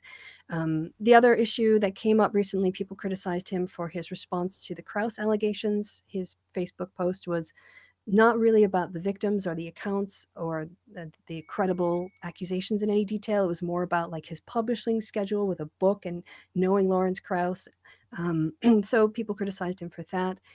Then recently he did a fundraiser. He told his supporters that he wasn't making enough money to continue doing it full time, so he was doing this sort of like fundraising drive because he wanted to pay his people, and he also wanted to, make enough money to keep doing it. In the response to that, I mean, I saw a clip of this. My understanding, and I could be wrong, but my understanding is that in response to this, and it could have been in response to somebody else responding, commenting on the Smalley petition for appeal for money, a person who had worked on with him on his podcast made a series of allegations saying that they had witnessed him sexually harassing somebody, that this woman was basically being silenced and said it would hurt the podcast if she came forward, and also recounted a personal experience where they said, that when he never paid any of his staff, so they found that hilarious because they did all of their work for free and they volunteered all of their time, and other co-hosts, people who worked and contributed toward it. But there was one instance where David paid for people's hotel room at a conference. And according to this person, he then asked for there to be sex acts performed in front of him because he had paid for the hotel room. And when he was, I think the person said, was sort of given a hard no on it, he played it off as a joke. And I'm sorry, I'm just laughing because I'm wondering how atheism does this to people. Like, what is it about lack of belief in God? I think it's, well, I refer you to my earlier comments about my observations that hashtag some men, not all men, see the world through their penis, or parts of the world through their God penis. or not, doesn't really matter if God's there. The penis still is. Yes, that's what's real. Exactly. I don't doubt in the existence of penises, their impact on the world. Right. So I found this very troubling, and in particular, this idea that there was somebody who had been harassed and felt she couldn't come forward. And this wasn't, again, an anonymous person who was making allegations about, what happened to, them. And there was no way to, they were talking about things that they witnessed and experienced, and they had named names. And I felt this was credible. And I posted someone had gone through, it was actually Larry Yelling Man, took a clip of it, but because of people's names being mentioned, blacked them all out so that the account and the exchange were left intact, but the names weren't. And that was the one that I shared. Although the people who said this are on record, and I learned later that they said this, they've been saying this for about a year now, apparently. But I put that out on Twitter saying, if you support David Smalley, I'd ask you to reconsider and not do that because this is describing his behavior. And it got 9 retweets and 22 likes. Well, David Smalley was, doing these, he's on this sort of tour to raise money. And I saw that he had done an appearance with Mythicist Milwaukee, the people who platformed Sargon and who are platforming 3 men who have, been reported on their sexual harassment of women to their conference. So, he went on their show, and what they basically did was complain about social justice people for at least 45 minutes of it. David Smalley, they showed your tweet. Well, I don't know about the Milwaukee guys, but Sargon does, and I'm yes, that's who I was saying. Yep. Yeah, right. So they had this big wine fest about. You're the leader of social justice, like just whatever you say. Yeah, we'll get there. We'll get there. But I just want to put up here that David Smalley went on the platform of 2 guys from Mythicist Milwaukee. Mythicist Milwaukee has now platformed men who have established histories of sexual harassment of women, and that is their organization. That's what they will. They don't crack down on sexual harassment. That's their policy. Smalley then, I think, just on the other day or 2 days ago now, with the time differences and everything, but I think it was about that. Yesterday went on, or the day before yesterday, went on Sargon's show. Doesn't matter. And at some point, Sargon dragged out my name, got dragged out, and he showed him my tweet of what I'd said, and David Smalley basically said all of it was false, and as you would. And yes, you want to, in the course of this, Sargon said that I was a general Of what? I don't exactly know. Is that why? Okay, fuck. That's why everyone in the chat has been saying for like the past hour that you're a general. Yeah, exactly. Is that why? Yes, I yes. didn't even know why. I thought it was like some in joke about something. It is. It is. Sargon Huh? has called me the general of, I don't know, some sort of social. I don't even know that. Ah, And we're yes, not. I'm not being a very good hive brain. no, not Because at all. I Tim, should you're have failing. automatically known that he said that right away. You know? Just Yeah. been like mainlined into my head.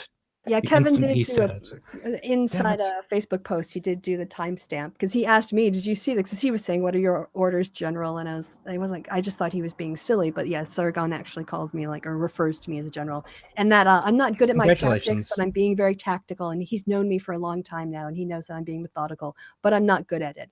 Of course, I just want to say congrats on the promotion. yeah, exactly. Thank you. I appreciate I'm not sure what the rank before that. general is. So I'm just gonna look that up. Well, Earlier, you were a I was an agent of lieutenant chaos. general. apparently. Okay, all right, yes. Well, on Twitter, I had listed myself in honor of Seth Andrews' criticisms as an agent of chaos for the Outrage Brigade, but I changed that to General of Chaos Outrage. Mm.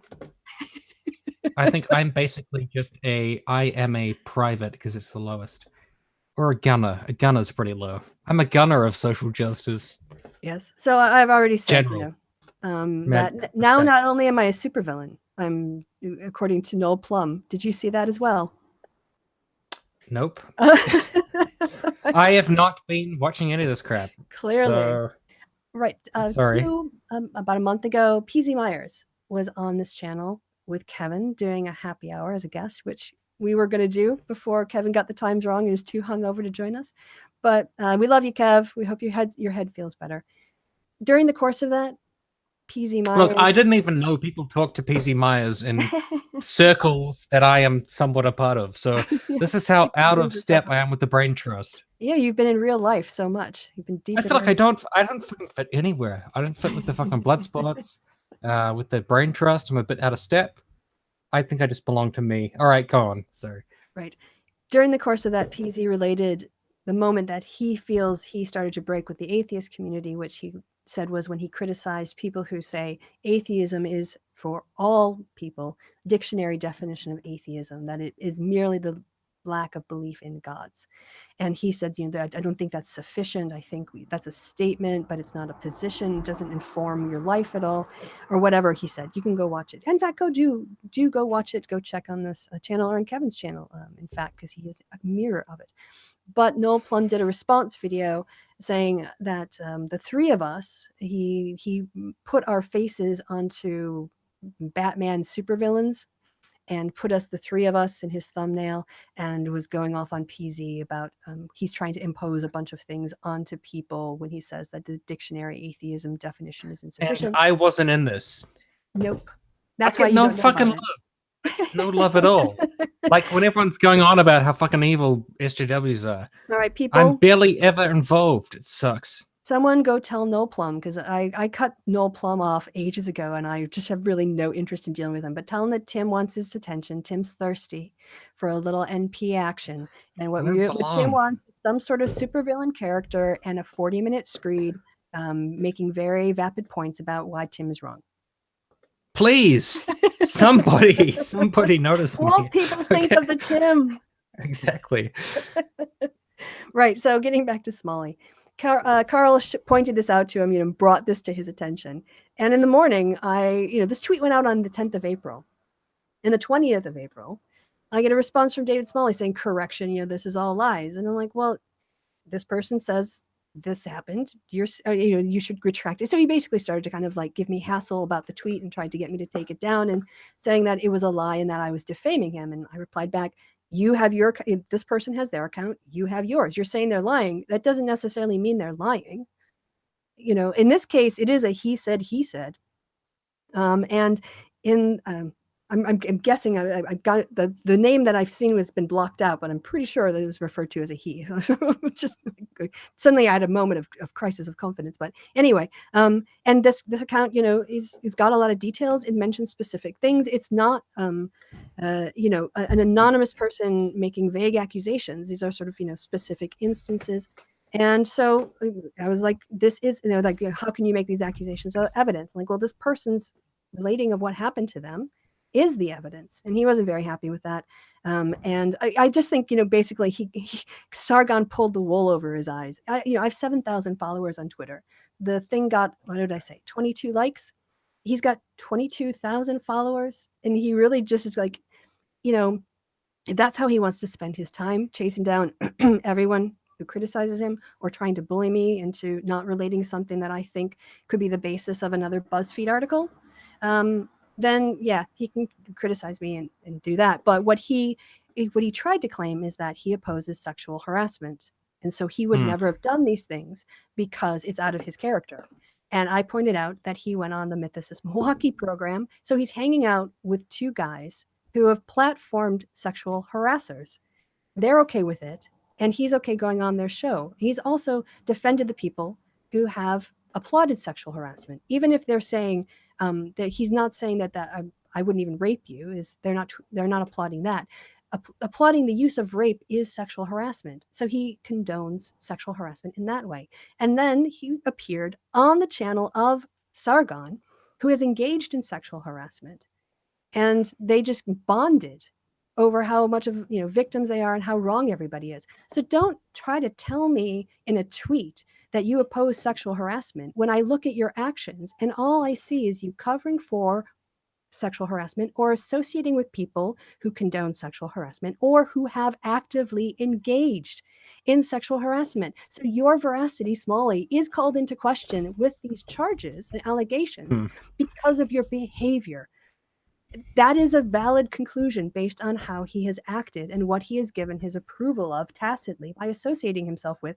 And instead of saying, I'm not going to, I'm going to demonstrate I don't associate my opposition to this by not associating with it and not putting up with it, then he'd have a much more credible case of saying, I would never do these things because I don't tolerate them. But even so, this person has their account and he is free to dispute it.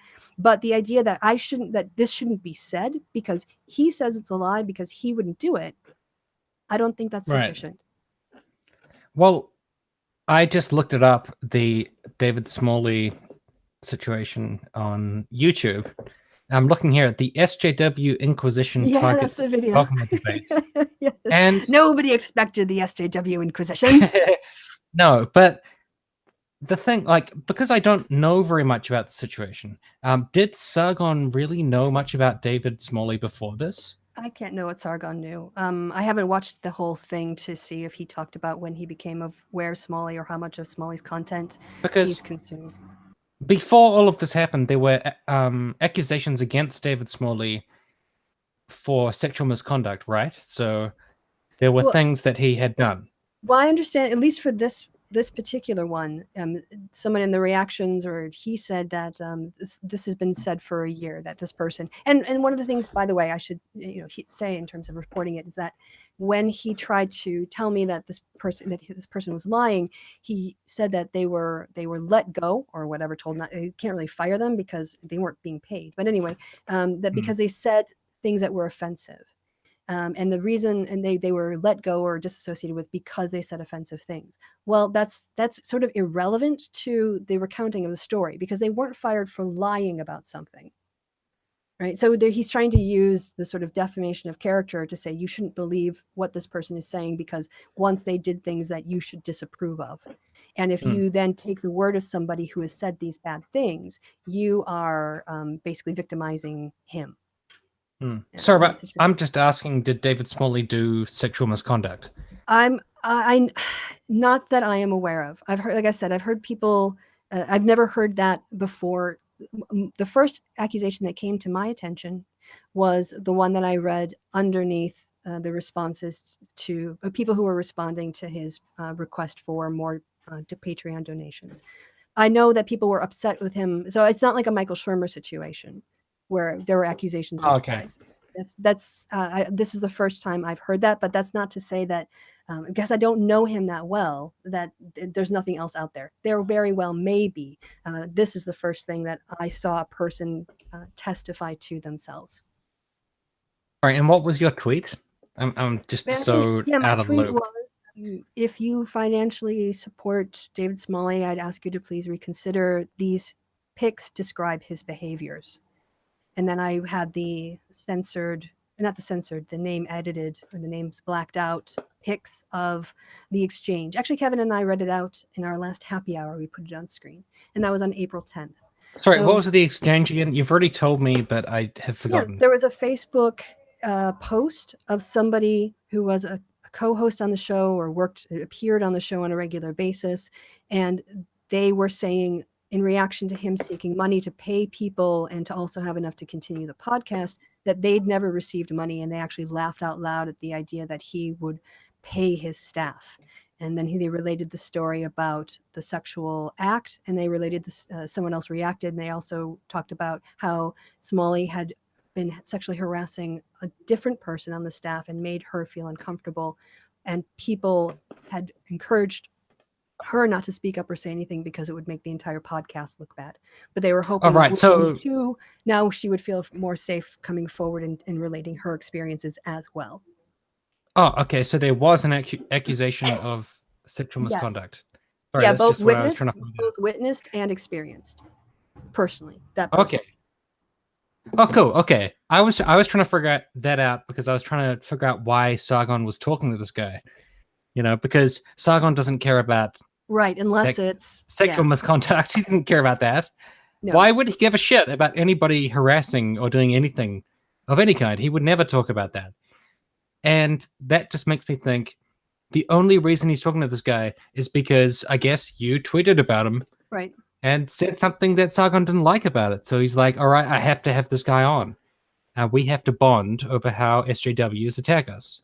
Well, I wouldn't say I was the only reason, but I probably was a contributing factor as to why he would agree to say yes, because it would give him an opportunity to demonize me. Well, call me the general, basically. Well, yeah, why else would he talk to this guy? He'd have no reason to talk to him. He doesn't care about the situation, doesn't care about the accusations, doesn't care about anything.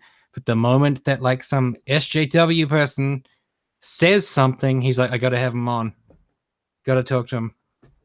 This is important. I'm a little bit backed up on my content in terms of consumption, because there was a whole Baked Alaska thing, and there was a lot of dimensions to that. And I only have I do this in my spare time, so there's only so many hours in the day. And so the Smalley Sargon thing was something I was aware of, but I hadn't had time to watch because I was prepping for the critique of misogyny and the alt-right for this hangout. So I don't know if I'll have time to watch it from start to finish in the near future, but I don't know what else they talked about, simply because you're kind of like me if I didn't put the work in. So it's basically the opposite. Yeah. David Smalley wanted to and then so kind of wrap up. I find that fascinating. There's a little bit more drama. If I could just wrap up the story, and then we can, in that he basically, because he puts his content behind a paywall, a lot of it anyway, because he wants to make money. So you have to be a patron to access some of his, I don't know the extent to his content, but someone did complain that everything he has is behind a paywall, or what they wanted to hear was behind a paywall. And he invited me on his podcast to talk about this. And David Smalley. Yeah. On Dogma Debate. And I said, I'm not going to let you financially benefit from having me on your podcast. I'm not going to let you take advantage of Sargon's and the Mythicist Milwaukee's hate fans pouring in to support you against me, as if that's some sort of fair platform. And then someone else proposed, what about Ina from Polite Conversations? And he wrote back to accuse me, saying that I'm worse than a Christian, or at least Christians would be willing to have the conversation, and that I make accusations from behind the keyboard, but I won't come on his show to talk to him. And then someone brought up the third party idea, and I said I would be up for that. Things I'd like to talk to him about on Polite Conversations is his response. I'd like to go through his response to the Krauss accusations. I'd like to know more. He said he was doing this fundraiser. He wanted to pay people. How much? Because he had this sort of number of 1,400 patrons that he needed to reach in order to keep the podcast going. And he said that would cover things like paying his employees or paying people who worked on them. I think it's a fair question then. How much are you paying yourself? And how much of this money is going to go for other people's work? That would I think if you're asking people for money, then knowing how it's spent would be a valid question. And then, yeah, we could talk about these particular accusations. We can also talk about his appearance on Mythicist Milwaukee and his appearance with Sargon. How does he square the circle of supporting and associating with sexual harassers and yet expecting us on his word to believe that he would never, never sexually harass somebody? I am willing to have that conversation in a third party format where he's not going to profit from putting on, a crazy feminist that he can use to further his victim narrative. So that's what I wanted to wrap up with, because there's sort of this standoff of whether or not we're going to have this conversation. Not standoff, but that kind of BS internet drama. And we'll see. He hasn't responded yet to the invitation. So sorry to interrupt you, but yeah. Oh, so that was after everything else that you talked about. That was toward the end of like the middle of the day yesterday, my time. And okay. I haven't seen any responses from him yet. A couple other people have liked the invitation and the points that were being made by this other third person, saying, well, why not do it? And Ina has also agreed to host. So I've agreed to appear, Ina's agreed to host, and all we need is David Smalley to come on and explain, his Krauss responses and his fundraising. But he doesn't want to go on with Ina because he would see her as biased or as some kind of, unfair person. And someone did bring this up, that not so much. They said you would need somebody who's impartial. And the idea of anybody being impartial is ridiculous. Every human being has opinions and positions. You don't need someone to be an empty vessel devoid of any opinions to host a discussion. You need a moderator who's fair. And ultimately, a moderator who's fair, whatever their positions are, they're being fair if they give people equal time, and they make sure that interruptions aren't allowed in order to undermine the conversations, and that they keep the conversation on track. If they can do those things, then their personal opinions don't matter, because their function is to be a moderator in the equal division of time that both people have to address their points. Right. Yeah. Yeah, and I mean, I hate to go back to the start of our conversation, but that's part of what I hate about the Bloodsports, because we were talking like far earlier about Kevin Logan's appearance on Andy Warsky's channel. There was a moment when Kevin's internet cut out. So he was basically like talking. Somebody said something to him, like made a point. I think it was Aiden, and his internet cut out, and he was gone for maybe like 2 to 5 minutes or 3 to 5 minutes. And during that period, all they did was talk shit about him. The whole like 3 to 5 minutes, they were just like, Kevin is wrong, because I can't do a French accent right now. Like, okay. Kevin is wrong. It's love, you idiot. Sorry, I'm just trying to get into the mode. Kevin was wrong because blah, blah, blah. And then Andy Warsky is all like, oh, Kevin has a bad point. And then Aiden is like, oh, he's got a terrible point. And then everyone's like, oh, he dropped out because he's a pussy. Yep. And then Kevin reconnected, and he was just like, sorry about that. My internet was a bit, wonky. So here I am again. And then they went back to talking. I don't know if Kevin heard all of that shit talk about him. And then I doubt it. Just after Kevin left the stream, and he's like, oh, he's a liar. He's a bad person. Like, he's terrible. Like, and he said he's like a human garbage. I was like, man, this, like, the amount of shit they'll talk about people when they're not on the stream seems really out of proportion with what Bloodsports says it is, or what it purports to be. Because they're always like, oh, someone's talking shit about you. You have to come on, you have to fight them.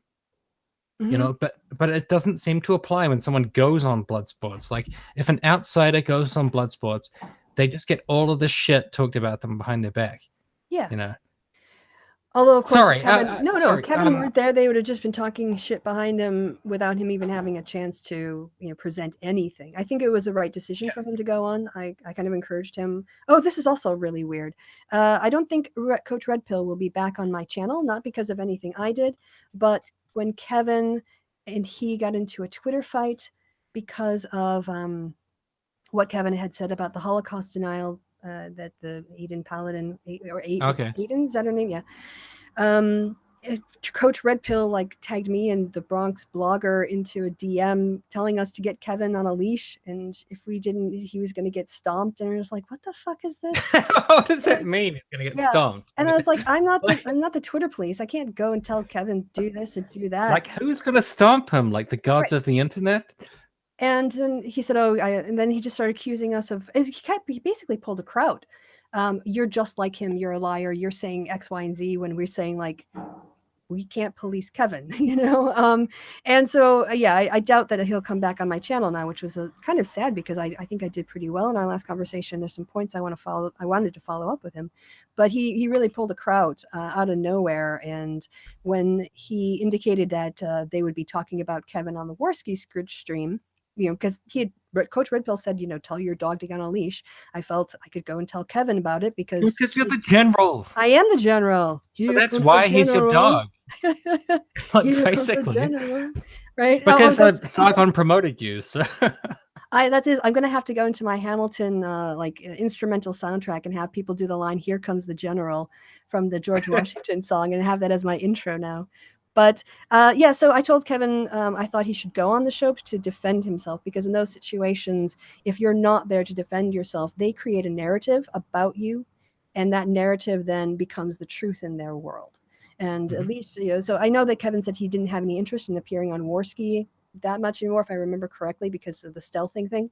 But in this case, it was not to give Warski more views. It was because I think you don't want your enemies basically making up stories about you when you have an opportunity to be at least control, add to the narrative and change it and go on the record officially. I mean, I just find it frustrating though when they say to him, "Come on and have a conversation," and the moment he disconnects, they start talking shit about him. Yeah, instantly, just straight away, and they just talk crap about him and like. Andy calling him human garbage. I mean, he had been talking to him like 10 seconds earlier. Kevin disconnects and he's like, "That guy's human garbage." Well, it just shows Andy's like two-faced, isn't it? He can be nice. So much for the fucking Bloodsports where you say shit to people's face. Yeah. True. You wait for him to disconnect just to say that he's human garbage. Like, I was like, oh my god, it's just another thing that I hate about that thing, the whole Bloodsports thing. So just to sort of wrap up at least the my drama side of it, it's just this to me again it's not just about me and my drama. Obviously, it is insofar that it's happening to me. But I think the bigger point, and actually the point that I really care about, is that this is a symptom of the problem in the atheist community. The fact that David Smalley would say it's ridiculous anybody would believe this about me, and yet go on Mythicist Milwaukee channel and go and hang out with Sargon and somehow think that there's not an obvious cognitive disconnect there. And that somehow you can hang out with people who engage in these terrible behaviors. But but people should automatically assume that you are innocent when you are accused of engaging in the kinds of behaviors you associate with, or people that you associate with, condoning it. And that is a problem for movement atheism. It is also the same kind of issue that, it's the misogyny of the alt-right, this undercurrent of if there's a woman that you want to reject or discredit, you go to her sexuality, you reduce her to being a thought or a hoe or a bitch.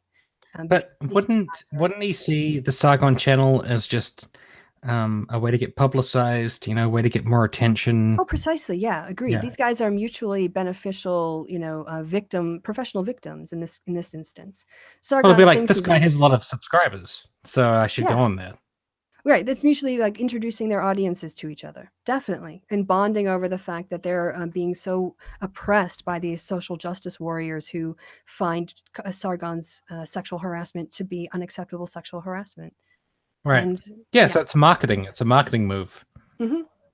Certainly, basically. I mean, I can't speak to what's in people's heads, but from the outside, that symbiotic relationship is quite apparent by looking at the kinds of narratives that they both are echoing in their conversations.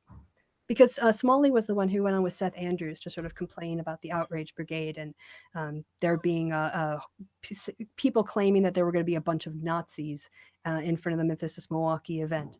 When what actually happened was people pointed out that Carl's Kekistani followers had flags at their, that the Kekistani flag had shown up in Charlottesville literally weeks before the Mythos Milwaukee event, and that Sargon had a big Kekistan following. So you have clear overlap with people who identify with Kekistan participating in the Charlottesville protest and what we know what happened there, and also following this guy who's coming to your venue. So yeah, so that's it. I'm managing to piss off lots and lots of men in movement atheism is basically what it seems to come down to. Even if it's 10 days late, even if it's 10 days later, and only because Sargon brought it to his attention, and the tweet itself had 22 whole likes. I think it's funny that you are enemy number one, considering how many men are sexually harassing women at the moment. Like, there's so many men that are just sexually unhinged. They don't know how to read consent or situations, and they are just incessantly harassing people. But you are the enemy because you have a problem with that.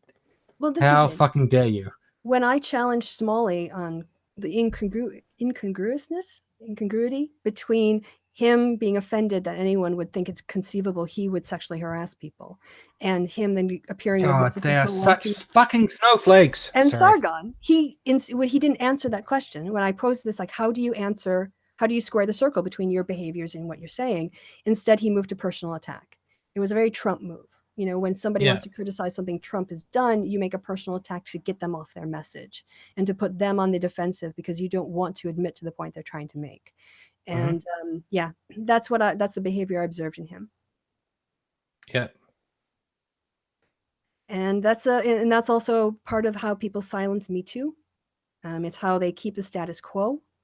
It's how they use proof of proof and beyond a reasonable doubt in order to set a bar for sexual assault and sexual harassers that is almost impossible to overcome. So that they can. I also think like the SJW thing has become this kind of specter, where it's like if you just put that onto somebody, they're like, oh, they're part of the SJW thing, which means I don't have to listen to their criticisms. Right. They don't have to worry about what you're saying. Like, the substance doesn't matter. It's basically like, you are the SJW general. Yes. So that's the only thing that matters. Yeah, it doesn't matter what David Smalley may have done. Right. None of that matters. And that's why he calls it the SJW Inquisition, because they have built this kind of propaganda machine around the boogeyman concept. This is it, because you can only have a really good superhero when you have a really good villain. Yeah, right? So the villain, like, it doesn't even matter if you, as the villain, are the person saying, maybe we shouldn't sexually harass people. That's wrong. You shouldn't be saying that. We should be saying, men are always right. It doesn't matter what's going on. It doesn't matter the context or anything. Like, if it's a guy, he's probably doing the right thing because we're a brotherhood of men being like, yeah, let's harass. I don't know how it works. The bro code. Yeah, because I don't feel any affinity with people because of my gender. It doesn't mean a fucking thing to me. If I see that kind of conduct, I'm like, you suck, go away. But they're basically like, that makes us men. Right, because Sargon, the more monstrous the feminist he takes on are, right, the more of a hero he is, the more of, he wants a Goliath. He wants a feminist Goliath into his David. And that's why he's, the underdog, and people can root for him, and they're conquering this thing that's going to, ruin society and has all this power in the world. And here's this little guy with all the odds against him standing up for what's right and true and is going to defeat the foe. If Sargon presented me accurately, it would be really boring. Right. So so it's basically like, here's another man who is put upon by feminism because he sexually harassed women. Yes. And I'm going to I'm going to platform him and make him look better and look like a victim. Yeah. Like, oh, the poor guy, he had to sexually harass women because feminism didn't understand that he's great. Yeah, and Smalley went into Sargon's hangout knowing that he had defended Sargon's fans publicly. So he was one of them. One of us. One of us. Yeah, so it's a very good platform for him, and he knows what he's doing. He's like, this is the right decision. Go on Sargon, get all the Sargonites behind me. Get the Suddenly, money. Because that's really what it was about. Right? Oh, maybe I hope. Well, I hope Sargon gave him a cut of that hangout. Well, he's looking to recruit patrons, right? He's looking to get to 1,400 or something was the number he gave in his patron. From also like from 2,000 or something. I remember seeing that. Right. From 2,000 or 3,000. So like it was nowhere near 14,000. Oh no, I think he was around 600 or 800, and he was trying to get to 1,400. I think it was that many like regular patrons to his account. That was my understanding. Oh, okay. Yeah. But it's still 14,000 patrons is a lot. Okay, I got you. Right, and he was on Sargon's channel, and that is a group of people. What did they do after MythCon said, "Oh no, we're going bankrupt"? They all ponied up. And what do they do for Sargon? They all give him money. So he's going to an audience of people that are primed to like him because he's already sided with them, to ask for money. And what's the best way to get money out of people in that community? Claim you're being victimized by feminists. Mm-hmm. Which is why he wanted me on the show, in my opinion. Well, that's why I was wondering why he was even talking to him. Because I was like, I doubt he even knows who the guy is. I mean, that logic plays just on the observable evidence. Again, I can't know what's in his head, but based on what I've observed, that's a reasonable conclusion, I think. Right. Yeah. Yes. I think, have we used all of the topics? I have. I used up all my topics. And we've been going like an hour and a half, and we haven't even had Kevin in the room. Oh my gosh. We've just been, well, we haven't spoken for so long, and you haven't done a hangout. So this has been really good. But yeah, we should wrap it up. Unless you had something you wanted to bring up. I'm trying to think of anything else I'm interested in talking about right now. And that's like quite difficult to do. Is there anything in the world? Oh, well, I mean, we do live in a very large world. There's a lot of things happening. There's lots of things happening besides this, right? I had thought about whether or not we should bring up like Trump, but Trump is getting so complicated with all the different ways that you could, I want to do a Trump stream at some point, but you kind of need a whole Trump stream to deal with everything from North Korea to Russia to the sanctions. I don't know if other people are experiencing the same phenomenon with me and Trump, but it's just like he is so ridiculous and so annoying and so frustrating that I just can't be bothered, even looking at what he's doing. I'm like, he's being annoying. There's only I don't know. Well, I don't know if other people are as phoned out on Trump as I am. I have a feeling that it has, simply because it just never stops. It's exhausting. I think this is it. I think Trump exhausts you and numbs you to the point where you can't, you have outrage fatigue. You just can't keep going. And this is, I think, the basis of the whole "this is not normal" campaign. And I think there's a difference between normalizing it and just being like, you know what, I can't do anything about it for this period of time in the case of the elections. And so I just kind of have to disconnect emotionally from this for a little while. Well, too much. But I don't agree that it's not normal, because they've had so many shitty presidents. I mean, in your country, who are terrible. You've had Nixon. You've had fucking, it's a long time ago, like Gerald Ford. You've had Reagan. You've had George W. Bush. And I think it is normal for presidents to be shit, But I think that the thing that's unusual is how specifically annoying he is as a person. Like, just him. He's just really, really irritating. And it's just, watching him is a pain. Because I always used to watch George W. Bush. HW? Which one is the younger one? W. W is the younger one, yeah. Well, I always used to watch George W. Bush and just be entertained by the fact that he was so stupid. Just like, oh, he just constantly says stupid things. He's stupid, and that's funny. And, The Daily Show made a whole thing out of just George W. Bush being stupid. But when it comes to Trump, he's stupid, but he's not like funny stupid. He's just stupid. He's just like, it's not entertaining. It's not interesting. And I don't really want to hear what he says, because he sucks. Like, I don't know how else to put it, because I feel like during the George W. Bush years, I would watch him because I want to be like, how is he going to fuck up this sentence? Like what really weird thing is he going to say? With Trump, no, he doesn't have that kind of like charisma, I guess. And of course, you're Yeah. looking, you come at it from a New Zealand point of view, which I understand. I think, and not to sort of attack your point in any way, but W also lied to the American people to start a war that resulted in millions of Oh, deaths. no, no, no, no. So I he mean, was no, well, no, but that's a different point. I'm saying the only reason why you would want to watch the president, like why you'd want to actually look at him and be like, what is he saying?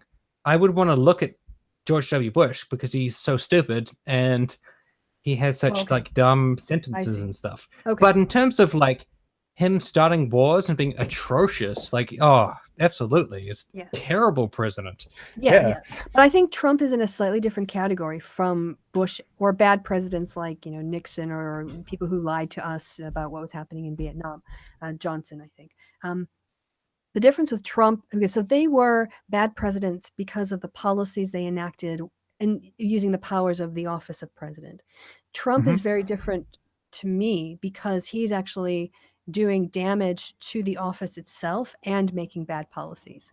So he is, sort of the bull in the china shop. He is testing the limits of good governance by trying to work a mob boss structure of loyalty and patronage into a Oh, system that's meant to have checks and balances and a Congress that should work again to check the powers of the president, and partisanship and collusion of the lobbying interest and financial interests have completely undermined that structure. And Trump then exacerbates it by basically always pushing the limits of what a president can do and not operating within the norms that have kept presidents constrained. A Nixon, for instance, who resigned rather than trying to undermine everybody who wanted to impeach him.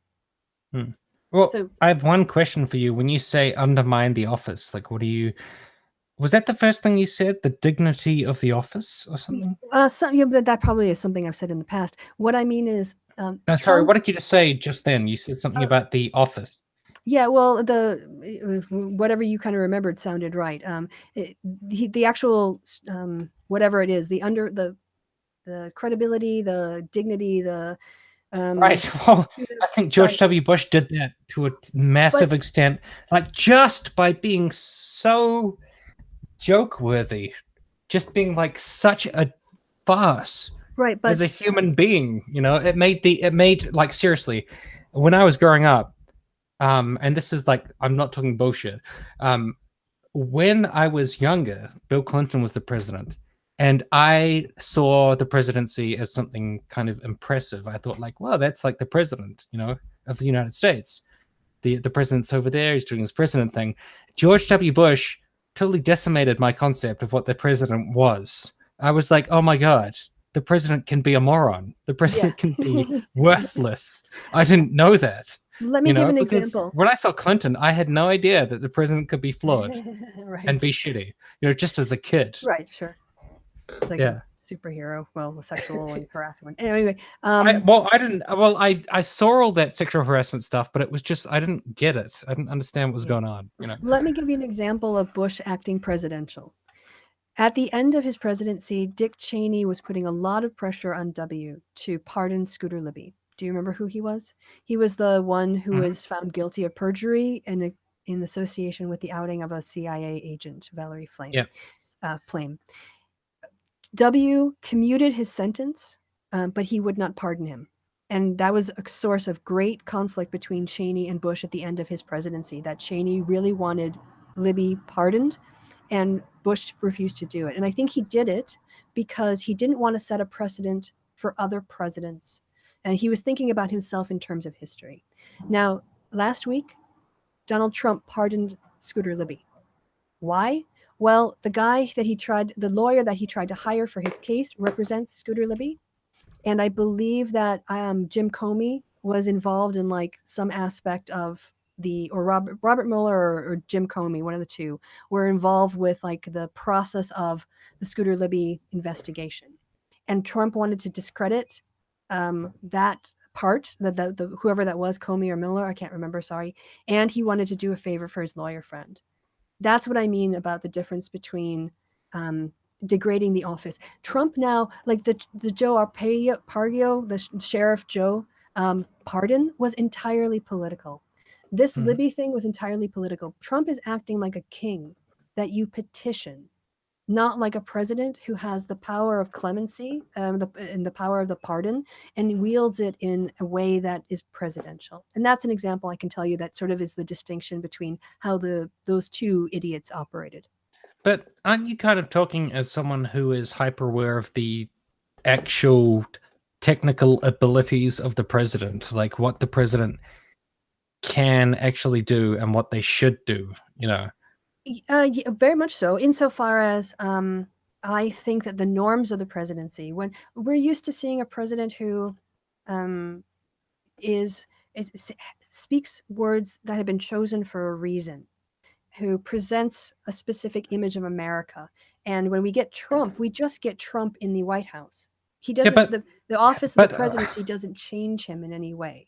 But my question would be, like, what is that worth? Like, is that worth such a massive amount? Because, like, when you think of them talking about weapons of mass destruction and invading Iraq and illegal wars and hundreds of thousands of dead people, you know, it doesn't matter what the like norms are. It just matters like how are they abusing power, you know? Well, like in the case of the Iraq War, they still went through the legislative process. Yeah, they lied to the American people. The entire case for war is a load of shit.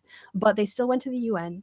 They still went and got a resolution, or tried to. They still went through Congress. They still got the authorization for the use of force. Exactly. Right? So that's what I'm asking. Like, what is the proper whatever worth? Like, is it worth?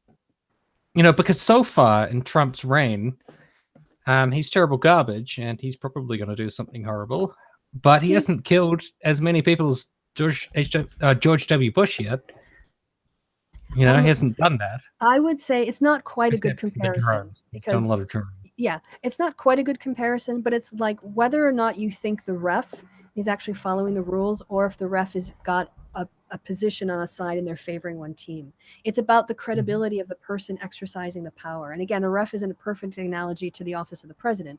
But when you have someone, I think people feel like democracy is more legitimate when the president acts on behalf of all Americans, or, you know, thinks about, you know, like Obama would have people of different opinions. Trump just has people to fight, you know. So it's about being the president for all of America, not using it in a nepotistic way or in a clientism kind of way. Right. But I mean, atrocious things can happen under the system of democracy, like, you know, Vietnam War. And that's why I separated these two things out. You can be a shit president, and then you can also be a shit president who basically sets the White House on fire.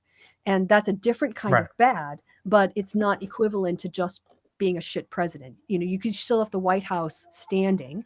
That's at least something. But if you burned it down so no one else can live there because you've ruined everything, well, then you've really done a new level of managing to hurt America.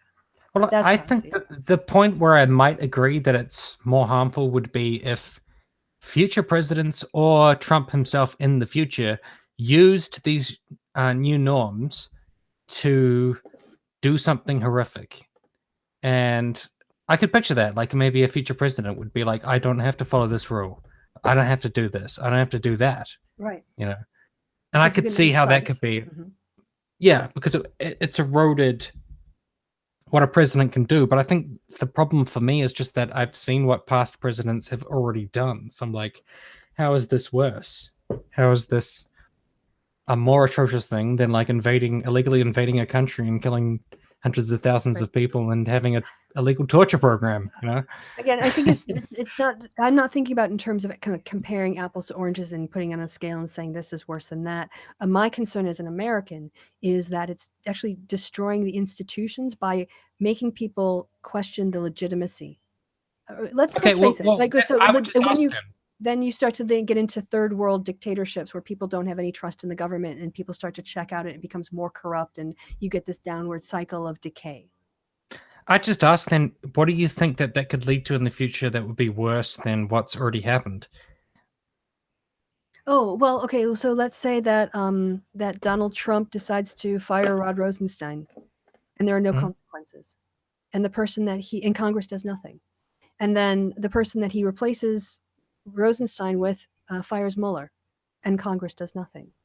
So then the investigation ends, and there's nothing being done on Russian interference with the election. There's nothing being pursued in terms of Russians funneling money into the campaigns. We know the Russians have never stopped interfering with American politics. And so let's say that the Russians go on and keep the Republicans in power by using different channels or similar channels or new channels to replicate what they did in 2016. And then they do it again in 2020. Well, now you've got basically an unelected government running the country, enacting policies not on behalf of the voters or even, American interests, but certainly influenced by international interests. And that's basically a puppet government at that point. Mm-hmm. So it's basically an undermining of democracy itself and the kind of system that they have to figure out who their leaders are. In political science, we have a concept called political legitimacy. And Mm-hmm. when you take part in an election and your side loses, if you feel that there are rules that are being set up for political processes, that you're still allowed to have your voice heard, that you can still participate in some way, and then you have another shot at the next election of getting the majority and using those same rules to advance your policies, then people feel like they're playing in a fair system. But if they think that the system is rigged, then they lose faith in that institution. And when you lose faith in democracy, it crumbles. And they can be easily replaced. People will put their confidence then in a strong man who can actually do something than a system that won't. And that is how one way to kill democracy is by delegitimizing it so that people no longer see its results as valid. And then Putin, with his agenda, is to say, look, democracy is a failure. It doesn't work. What we really need are, strong men like me to lead us into a prosperous future. And we know Trump admires Erdogan and Putin and the guy from the Philippines whose name has escaped me right now. But he admires that kind of Duarte, something like that. Duterte. Sorry, my Filipino name pronunciation is terrible. But yeah, we know that that's exactly Trump wants those sorts of unilateral powers. It is Duterte. Okay, that's just checking. Okay. Yeah, so I see it as a crisis of democratic legitimacy.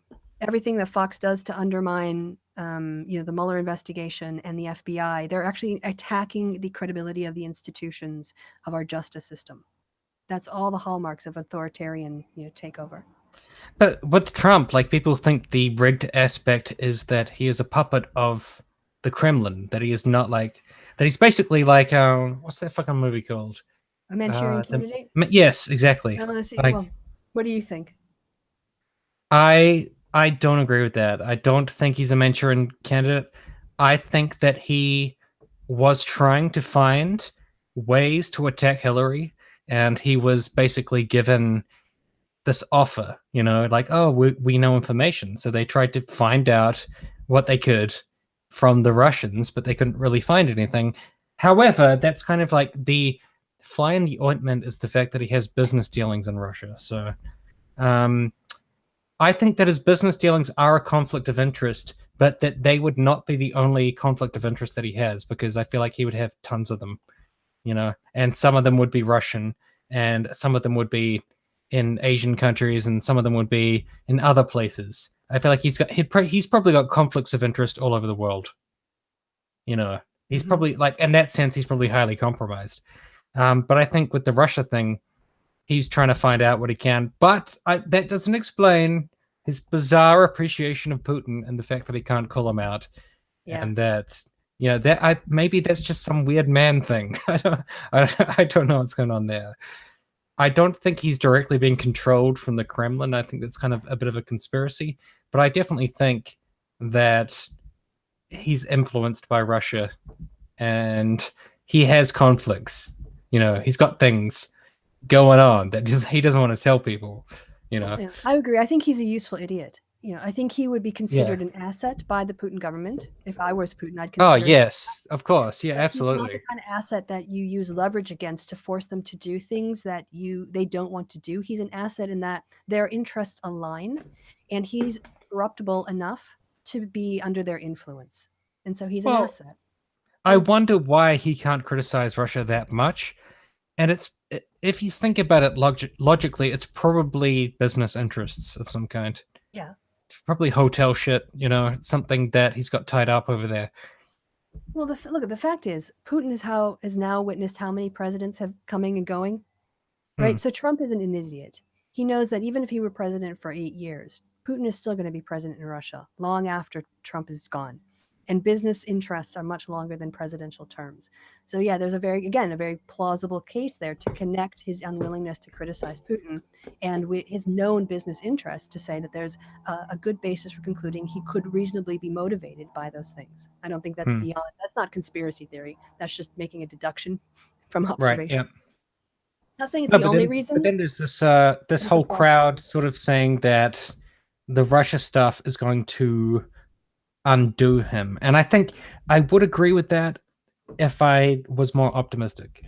But I'm a rather pessimistic person, and I just think stuff's probably going to go better for him, better for Trump than I would want it to. I want it to go terribly, but I don't have much faith in life. If Trump is going to be brought down right now, I put my money on women. I would say that he's going to be brought down by his attempts. So now that they have his attorney's files, Michael Cohen's files, then the taint team, which is a hilarious term, will go through it and find anything that's not relevant to the investigation and farm it off from the New York Federal Bureau of Investigation's investigation into Cohen. But anything that comes out that's relevant to either his investigation or, like Mueller's investigation will be sort of beyond the scope of privilege. And I think that those conversations are probably a lot of conspiracy to pay women off, to use the Inquirer to catch and kill stories about Trump, and basically this systematic collusion to silence women every time Trump wanted to, get his end away and having to deal with the consequences, not wanting to deal with the consequences of it. So I think that his pattern of behavior there is going to actually provide him, cause him far more legal difficulties, and will, even if they don't directly bring down his presidency through impeachment, will make him so unelectable that he'll only ever be a drag on the Republicans as long as he's in office. I just think it's funny that we're talking about what can bring down the president, because like during Obama, that's not a conversation that anyone really had. Yeah, zero investigations into Obama or his family during his I can't remember anybody saying like, what's going to bring this president down? Like all of the conversations were just like, oh, I wonder what's going to happen when he leaves office. Because everyone was like, yeah, he's definitely going to stay. With George Bush, it was a lot more choppy, I gotta say. It's kind of hard to say white male privilege doesn't exist when you look at Donald Trump. Like, what other person in the world, in America, could get away with the things that he got away with? It could be class, too. Very much, yeah. There's a class issue, too. You're right. The intersection of class is also important. But the kinds of things that he's done, multiple wives, fathering children, multiple affairs, all of this stuff would basically end, well, lots of other people's candidacy, a lot of white men's candidacy too. But for some reason, he is the person that gets away with it. Bill Clinton and Bush, Bush, like Clinton for having sex in the office, and Bush for killing so many people. Both of them could be like, why weren't they impeached or thrown out of office? But Clinton was technically impeached.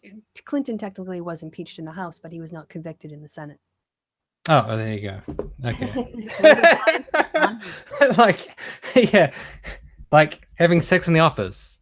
Over that, not yeah. Versus killing hundreds of thousands of people. It was over perjury, which is why Trump's attorneys are desperate that he not have an interview with Robert Mueller, because an interview with the FBI, if you lie during an interview with the FBI, that in and of itself is a criminal offense. You don't have to have a perjury charge. And that's what they got Michael Flynn on, was lying to the FBI. It's what they got his underling, another guy recently who was terminated from the FBI for lying to investigators in the FBI. So lying to the FBI is a crime, and that would definitely get Trump impeached if he was found to have lied to the FBI.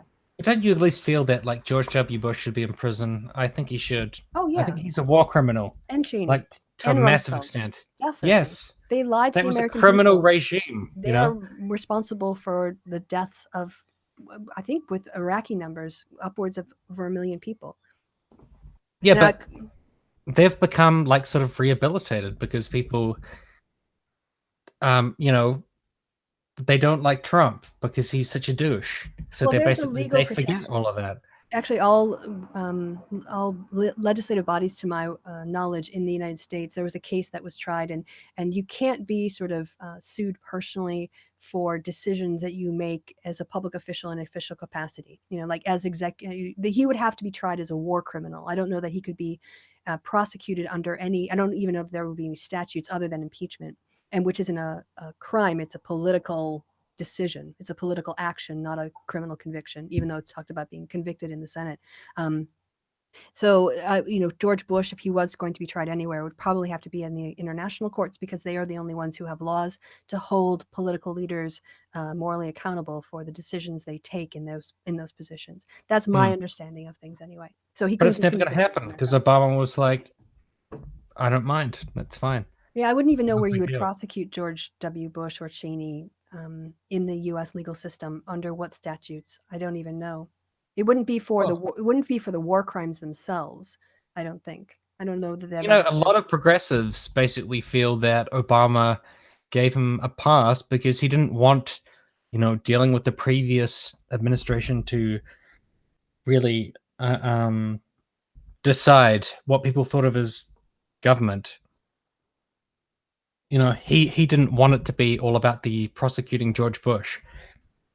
Right, but there's also then the element of how you behave as a president, and we can compare Obama and the criticism he received for not chasing up George Bush. A president going after a former president is, again, you're using the office of the presidency then to pursue, to punish your political enemies in this case. And this is a difference with Trump. Trump is still going. But no, I don't agree with that though. It's not because George Bush was the political enemy; it's because he was basically committing crimes. Yeah, under what U.S. statute? I'm not going to, I'm unaware of any laws passed by Congress under which a president could be tried in a criminal court for actions taken as president. I think there is a legal a Supreme Court case or like torture. Again, I don't think that those laws exist. I think people have tried to sue legislators for bills that they passed or governors for bills that they've signed, and the courts don't take those as civil cases because of whatever reason. I'm not a lawyer, but this is my recollection. But in terms of criminal offenses, I am unaware of any federal statutes that would, and even where would you prosecute these people? In federal court, in what jurisdiction? What about conflicts of interest? What if you appointed the judge that you're sitting before? You'd have to recuse all the judges that were ever appointed by that president. No, but that's the thing. Or the president's father. It becomes a terrible, messy situation, which is why the International Criminal Court would have to do it. No, I think that, like, what you're saying right now is what Obama would have been thinking to himself as he came into office. How do I deal with this? Like, this is very difficult. I don't know what statutes I could deal with this under. I don't know how I could actually prosecute this or deal with it. It would also rend the country apart. You would also, but I do that's not a good reason not to do it, but it would be a political consequence of that decision. So you'd have to be. But I do think morally it would be the right thing to do, to say, like, well, this is not the kind of country we are, but it's kind of like you're hamstrung and you can't actually do anything about it. And that's the thing that's so frustrating for so many people, is just like, and it makes them think of Obama as somebody who was kind of like didn't pull the country back from the brink of being this country that allows torture and allows, illegal wars and violence, but I don't know. I guess it's already a fairly compromised situation, and Trump is doing like all kinds of drone strikes that Obama did, but he's just doing it twice as much as Obama, and they're bombing stuff, and it's probably going to be more wars anyways. So yeah, the thing is that I think most people don't realize, and I do because I've studied sort of the institution of the presidency, but a president doesn't just have automatic sort of free 100% agency of what he or she wants to do. They come into military commitments that might extend beyond their presidency, commitments of 20-year treaties or whatever. They are also then briefed on the extent to the operations and entrenchment and how much effort and time it would take if we did withdraw. Then there's also, the consequences of, like politically dividing the country by going after a former president, which had never been done before. And so suddenly when it's easy to be a candidate and say, I want to do X. When you get into office, what we find is that if you look at it, the office of the presidency changes. The foreign policy rarely changes in America because someone new came into office. Most presidents end up being, sort of molded into a foreign policy that they inherited from their predecessors, that they inherited from because the military and the advisors, again, transcend the temporary nature of a 4-year term. So they have these long-term interests and knowledge that they use to pressure the president into American foreign policy being rather consistent. Well, wasn't it almost done by Gerald Ford, but then he forgave, Richard Nixon? Yeah, he did that to end it. He definitely wanted, that was his political calculation. He had the option. Piece of crap. And he made a political calculation that the country needed to move on. And Damn it. The way to move on was a presidential pardon, because then it just kind of, other people were sent to prison, but Nixon would just be untouchable, and people would kind of have to move on. Yeah, I don't think that's true. Right. I don't think that people have to move on. I think you've got to say this is fucking wrong and stop it and then move on. Have you watched the movie about the David Frost, Richard Nixon interviews? Mm-hmm. It's a Frost really Nixon, yeah, it's fantastic, and I watched it, I think, in the last couple of months, and I can see your point. There was that one character who was really emotionally, he had a lot of righteous anger about Nixon getting away with things, and Nixon not being held accountable, and that's very much, I hear, your position as well. And probably had I been alive and old enough, that would have been my position. I would have felt cheated, and I would have felt like he had gotten special treatment, and that it was very, very unfair. On the other hand, as a political strategist, when you weigh the consequences, you're coming out of the 60s, the Vietnam War, massive students protests, you had the killings at Kent State, you had civil rights going on, you had a country that was already at each other's throats and had been for a while, and adding another political fight, maintaining another political fight was going to take time and attention and resources. And so how do you, if your goal is for the country to move forward, and again, obviously Ford had a political interest because he was of the same party of Nixon, but I understand the political calculation to go, you know what, case closed, we're going to move on. Everyone knew Nixon was guilty. Is the difference? Is the difference? Well, was Nixon impeached? He wasn't, right? No, he resigned. So why did Ford have the option to decide whether to pardon him or not? Like, the president has basically an unfettered pardon power. Well, right. So he decided that unilaterally, just by himself. Yeah. He was appointed vice president, and then he inherited the presidency when Nixon resigned. So he didn't even have to do it then, did he? No, he just decided to. Fuck you, Gerald Ford. Oh, sorry. So what I said was, it's not necessarily an unfettered power. There is some debate as to whether or not the president can pardon himself, and that's been brought up with Trump. And most legal experts think no. Well, but that's the thing, is Obama didn't even have to pardon Bush because there was no preponderance on him to actually pardon anybody. He just said, like, I'm not going to follow it up. He didn't have to pardon anyone. No one expected him to. I think the memory, like, Republicans came into power in 2010. So I'm trying to remember in Bush's second term who held Congress, and I can't quite remember. But if George Bush had been sort of under impeachment proceedings, then Obama would have had to have the choice to, sort of like, should Congress continue its investigations and make an assessment? Right, because they didn't get in trouble for torture. They didn't get in trouble for illegal wars. So he was like, there's nothing to pardon. Well, the war wasn't illegal, technically, because there was the authorization of the use of force, which was passed by Congress. So he was acting within congressional approval. The problem was that they lied to Congress about the reasons for going into war. So that didn't make the war technically illegal, but it did make it. But wasn't there a whole debate between, like, the use of force and an invasion? And there was a whole, like, muddy middle ground there between, is this overstepping the congressional authority, to go into the entire country? Yeah, there's something called the Presidential War Powers Act, and that says that a president, in the modern times, you need to have rapid fire response, so you can't always wait for Congress to come into session. Right, but then it's like, 6-7 years later, everyone's like, is this still under that? I'm pretty sure this is one of the things that Democrats got criticized for because it was post 9/11 and there was a lot of rallying around the flag, and people who were anti-war were seen as being anti-American, where we heard that before. And a lot of Democrats voted on the authorization of the use of force, including Hillary Clinton. And when she was running in the primary against Obama, that was one of the things she had to walk back and apologize for and say that she was wrong. She was operating, assuming that the administration hadn't lied to her and that she had voted for the war, whereas Obama had voted against it. And that was the thing that one of the big differences between them in the primaries. Oh, but was that actually a vote for war? Yes. Or for just use of force? Use of force is basically code for it. I mean, Congress hasn't declared war since the Second World War, but yeah, we've so been it's in Korea and Vietnam, and all of those have been sort of authorizations of the use of force. They aren't declarations of war. Well, but like when they're very like rah rah, we have to do something. If you're voting for that, you might not necessarily know you're voting for war. You might think you're voting for like action. Well, it's nice of you to defend. It's nice of you to defend Hillary Clinton in that way. But I would say that in the context of the time, everyone understood that the use of force meant that we were going to invade Iraq in order to find weapons of mass destruction. That was the purpose.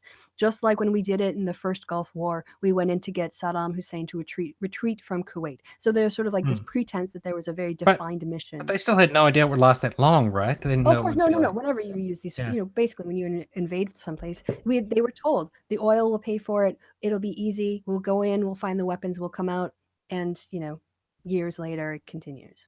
No, I mean, I don't think the use of force is a justification for doing a war.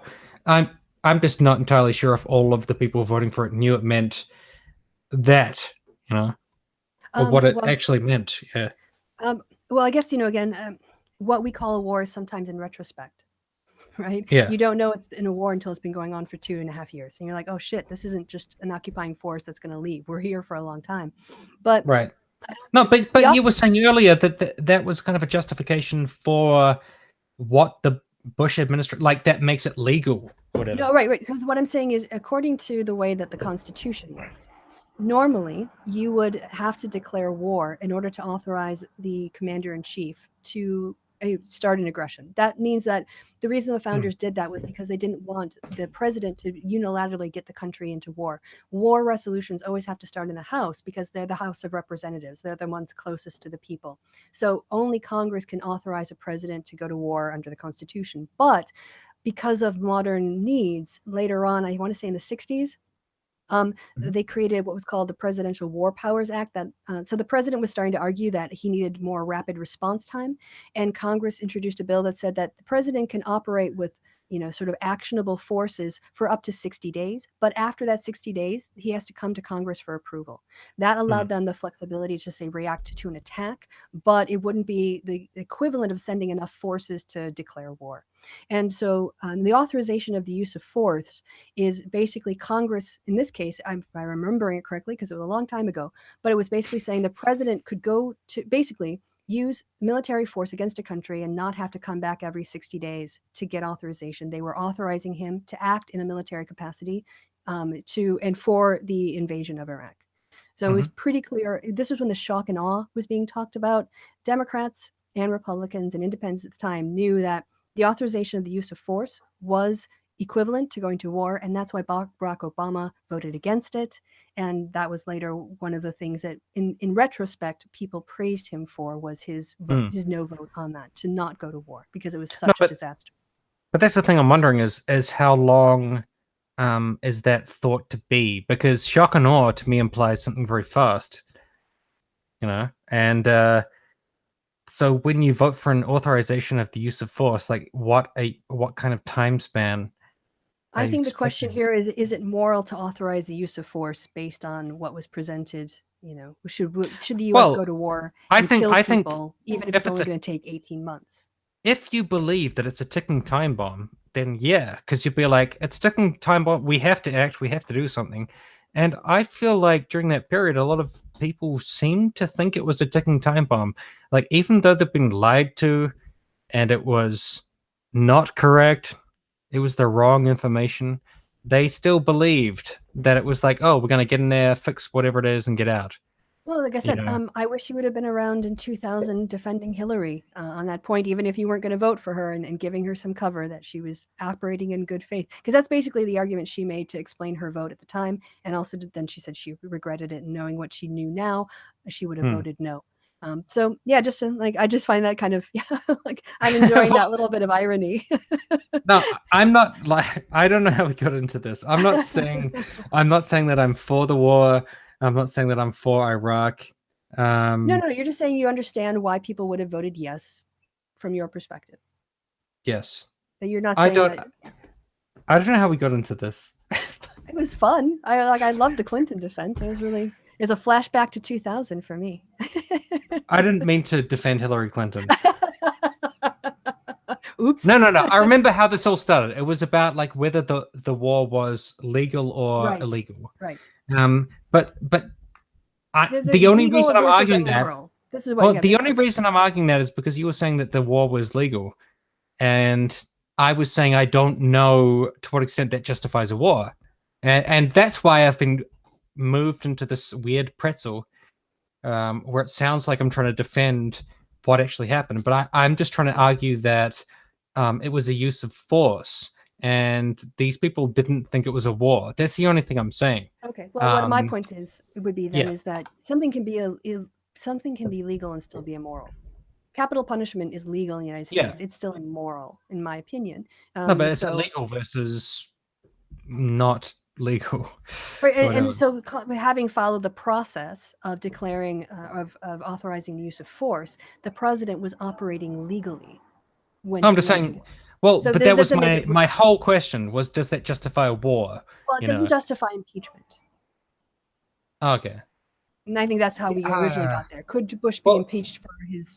because if you say he's a war criminal, and it's not really a war... He's a war criminal based on decisions he made, like the use of torture, and also lying to Congress. I don't know if lying to Congress could be considered a war crime, but certainly the torture would have been taken up by the International Criminal Court. Of course, America will never be tried. It's always small countries that get tried for these things, never superpowers. Well, but then that makes it a way to carry out a war without it being called a war and without being called a war criminal, right? Because it's technically not a war. Correct, and that's the criticism of the Presidential War Powers Act, that Congress can keep giving, basically like in Vietnam or other places, you can keep giving these 60-day extensions, which ultimately mean you're at war with a country, but Congress has never explicitly voted to go to war, so you can be drawn into a war in that way, and that's one of the criticisms of that act and how it's used. Damn it. I would love to see those guys in prison, but it's never really going to happen. And I just have to say, I feel like I think I'm getting everything right. I mean, I'm doing basically American constitutional law off the top of my head from memory. I feel like I should have prepped for this discussion a bit more and had my PowerPoints ready and my citations. But so if people want to know more, go check out the Presidential War Powers Act, also the authorization of the use of force, just to make sure I've gotten everything correct. But yeah, just saying I'm making a good faith effort here. I wasn't expecting to talk about that. This could not be more distant from what we were originally intending to talk about. So we have a wide range of interests, and we're very well-educated people and thoughtful. So whatever we talk about, we got 34 people who are listening to us talk bullshit. So it's okay. It's all good. Well, possibly the 34 most awesome people on Earth, just some pandering. Clearly. They know what's going on. So I think we've been going for a long time now, but this has been so much fun and so enjoyable that the time has flown by. I thought we started at 11 my time, and it's now 2:15. Yes, that's 2 hours and 17 minutes. And I complain about the Bloodsports video lengths. I have no basis to criticize about length of hangouts after this, but it's been so long since we talked, and we had so much to talk about. And I always find your opinions interesting. You're definitely a person, Tim, that I'm very grateful to YouTube for, because I was able to get to know you, and you've made me think, and I've learned a lot from you, and being challenged by you and challenging you has also made me think more deeply. And so I deeply value our friendship. Thank you. I appreciate that. But I was just going to say, I think you should change it to happy hours. At this point. Well, we talked about the happy hour, and then after 1 hour, it turns into an after bar. That's what we had to do with Michael, because Michael won't stop talking. Yeah, I mean, I can see a previous hangout in the sidebar, and it's 2 hours, 35 minutes. So that's an after bar. Yeah. Got our little lingo here. You should watch my hangouts with Kevin. They're fun. Put him on his podcast. I probably should. It's a good idea. You should also play more zombies. You should hear all the times that I complain about you not playing zombie games streaming online in all those hangouts. You're constantly, zombie games. Yeah. I'm constantly calling you out to do the Walking Dead 4 episode. I finished The Walking Dead. Weren't you following it? I saw the one with 3 that was so boring, and I just enjoyed how much you moaned about this. No, I didn't realize I have to. I finished the series ages ago. You don't follow me. I'm just so disappointed. I think there's a problem with my subscription fee because I saw your one on the Bloodsports, but I definitely have not seen your zombie 4. Do as I say, not as I do. You follow me. I don't have to follow you. That's how it works. Well, the difference is now that I know your content's out there, I'm going to go binge it on the Saturday while I recover from my cold and no, I finished that quite a while ago.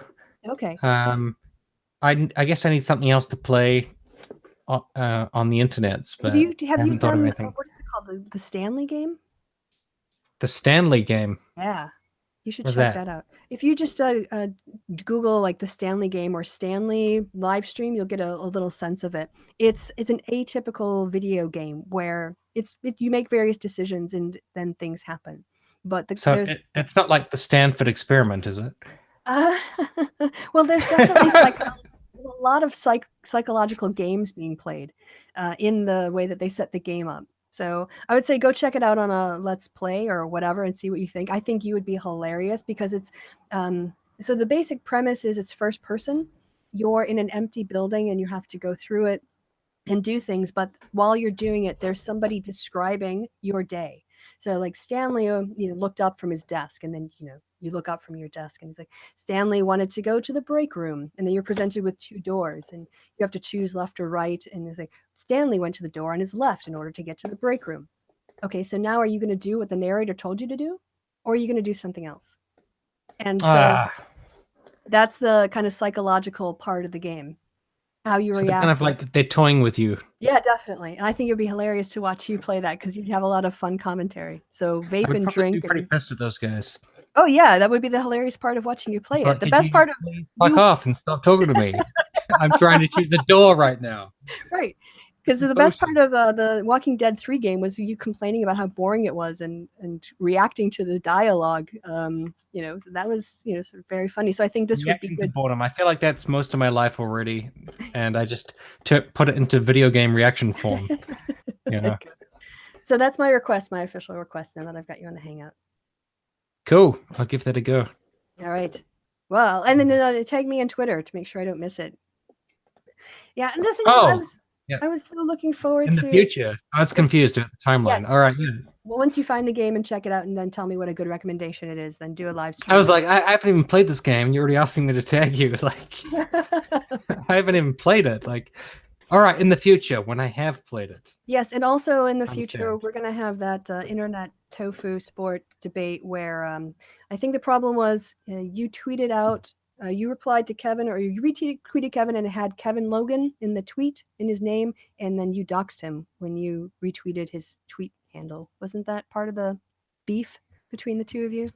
I thought of this exciting narrative in my head about what it would be, but I've forgotten everything. So it's basically someone's running a doxing server, and probably Kevin's been cucked by someone, and he's got too many women around him. Maybe he said a bad thing about my cat, and that's good enough. So we've got a lot of beef between the two of you when we finally have it. I doxed Rory Katz or something. Yeah, you doxed Rory Katz. That was it. Yep. So I revealed his real name. Someday when which is just Cat.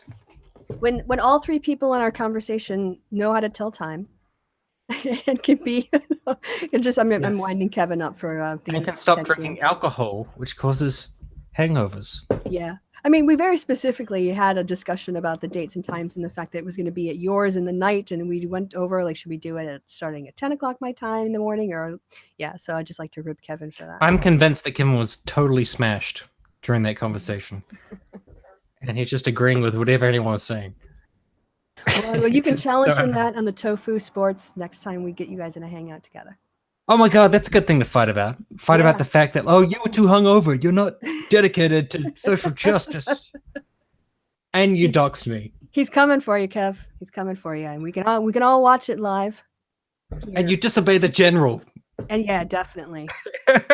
You're going to be in the brig. You're going to be on. You're demoted. He's going to be peeling potatoes for a week as punishment. That's not good to say because people call him a potato, and now I know that was a potato reference. Peeling potato. Oh my god, you monster!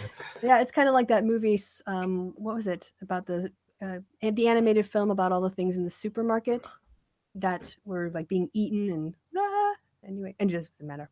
So yeah, I think it's funny that he's embraced the potato thing, but he should realize that his critics do still take it very seriously. They're really into the potato thing, so he's taking it back, but it's not taken back yet. It's still out there. Well, maybe he needs to do what he did with Orini and the egg. He needs to do potatoes and like all of his detractors, make them into like little potato faces. So that I feel like his life is going to be too potatoed if he just takes it too seriously. Very carbohydrate based content. There you go. I don't know if it's a joke that can be taken back, but I feel like he should do his best. Oh, he definitely I think mocks a potato thing, and that's a very good way of dealing with idiots who think that somehow calling them a potato is an insult. I mean, that's kind of like me with Soy Boy. Yeah. And just how I really own it. Do I own it? I guess. Maybe. All right. So yeah, look forward to that next time. Thanks everybody for watching. We're gonna wrap it up now. Tim, it's always good to talk with you, and it's nice to do with it one-on-one because often in a group chat it's a little too busy. But I've had a really good conversation, so appreciate that. I think I appreciated this, and I enjoyed BTFOing you. And I'm gonna tweet to my followers about how I just crushed Kristi Winters. Yeah, exactly. The general. I did say the general is no more. The general is now. I can't think of a good pun. Sub-general? That's not really a pun, is it? Well, it's certainly the case that there's You are now generalized? Yeah, I've been generalized. Undisputed heavyweight general champion. You know, it's like Anita out of the way. Steve Shives, I took his crown ages ago. He just didn't acknowledge it. But now, with the general thing, yeah, I am queen of the feminists. You've been degeneralized? I cannot think of any puns, which really sucks. Sorry, Kevin called me Generalissimo or whatever the Italian was. But yeah, there's not a lot of good general puns. Gen, g. Nothing. Absolutely nothing. You're gonna have to work on that for the next one. Come at me, bro. This is why I'm not the general. Because I can't fucking pun. All right, guys. Hey, go and sub to Tim's channel. Watch his recent video on Bloodsports. It's very funny. There's some great clips in there, some real highlights. And yeah, anything else that you want to put out there, Tim, or plug? You don't have to sub to me. All right, don't. It's really, it's up to you. What else do I want to put out there? Just be kind to your fellow human. That's a nice thing to say. In general. Kevin would be insulting the chat at this point. So and also fuck you, chat, for no reason. There you go. For Kevin. There you go. Just now he's here in spirit. Just for the hell of it. Fuck you, chat. You haven't done anything to me, but just fuck you. Just to keep the tradition going. Totally. Go. All right, guys. Don't forget my patron hangout is tomorrow. If you want to join, you can become a patron by doing the link thing underneath in the doodly-doo, to steal a term from Crash Course. I have been Kristi. People in the chat that we ignored, you guys have been awesome. And also, as Tim said, fuck you. And Tim has also been fantastic. Kevin, had he been here, would have been fantastic, but we wish him the best. And people in the future watching, you're awesome too. So goodbye from me and goodbye from Tim. Say goodbye, Tim. Goodbye. Bye, everyone. Tim, yes. Yeah, yes, goodbye, Tim. I know I'm supposed to do the bit. Goodbye, Tim. Bye, guys.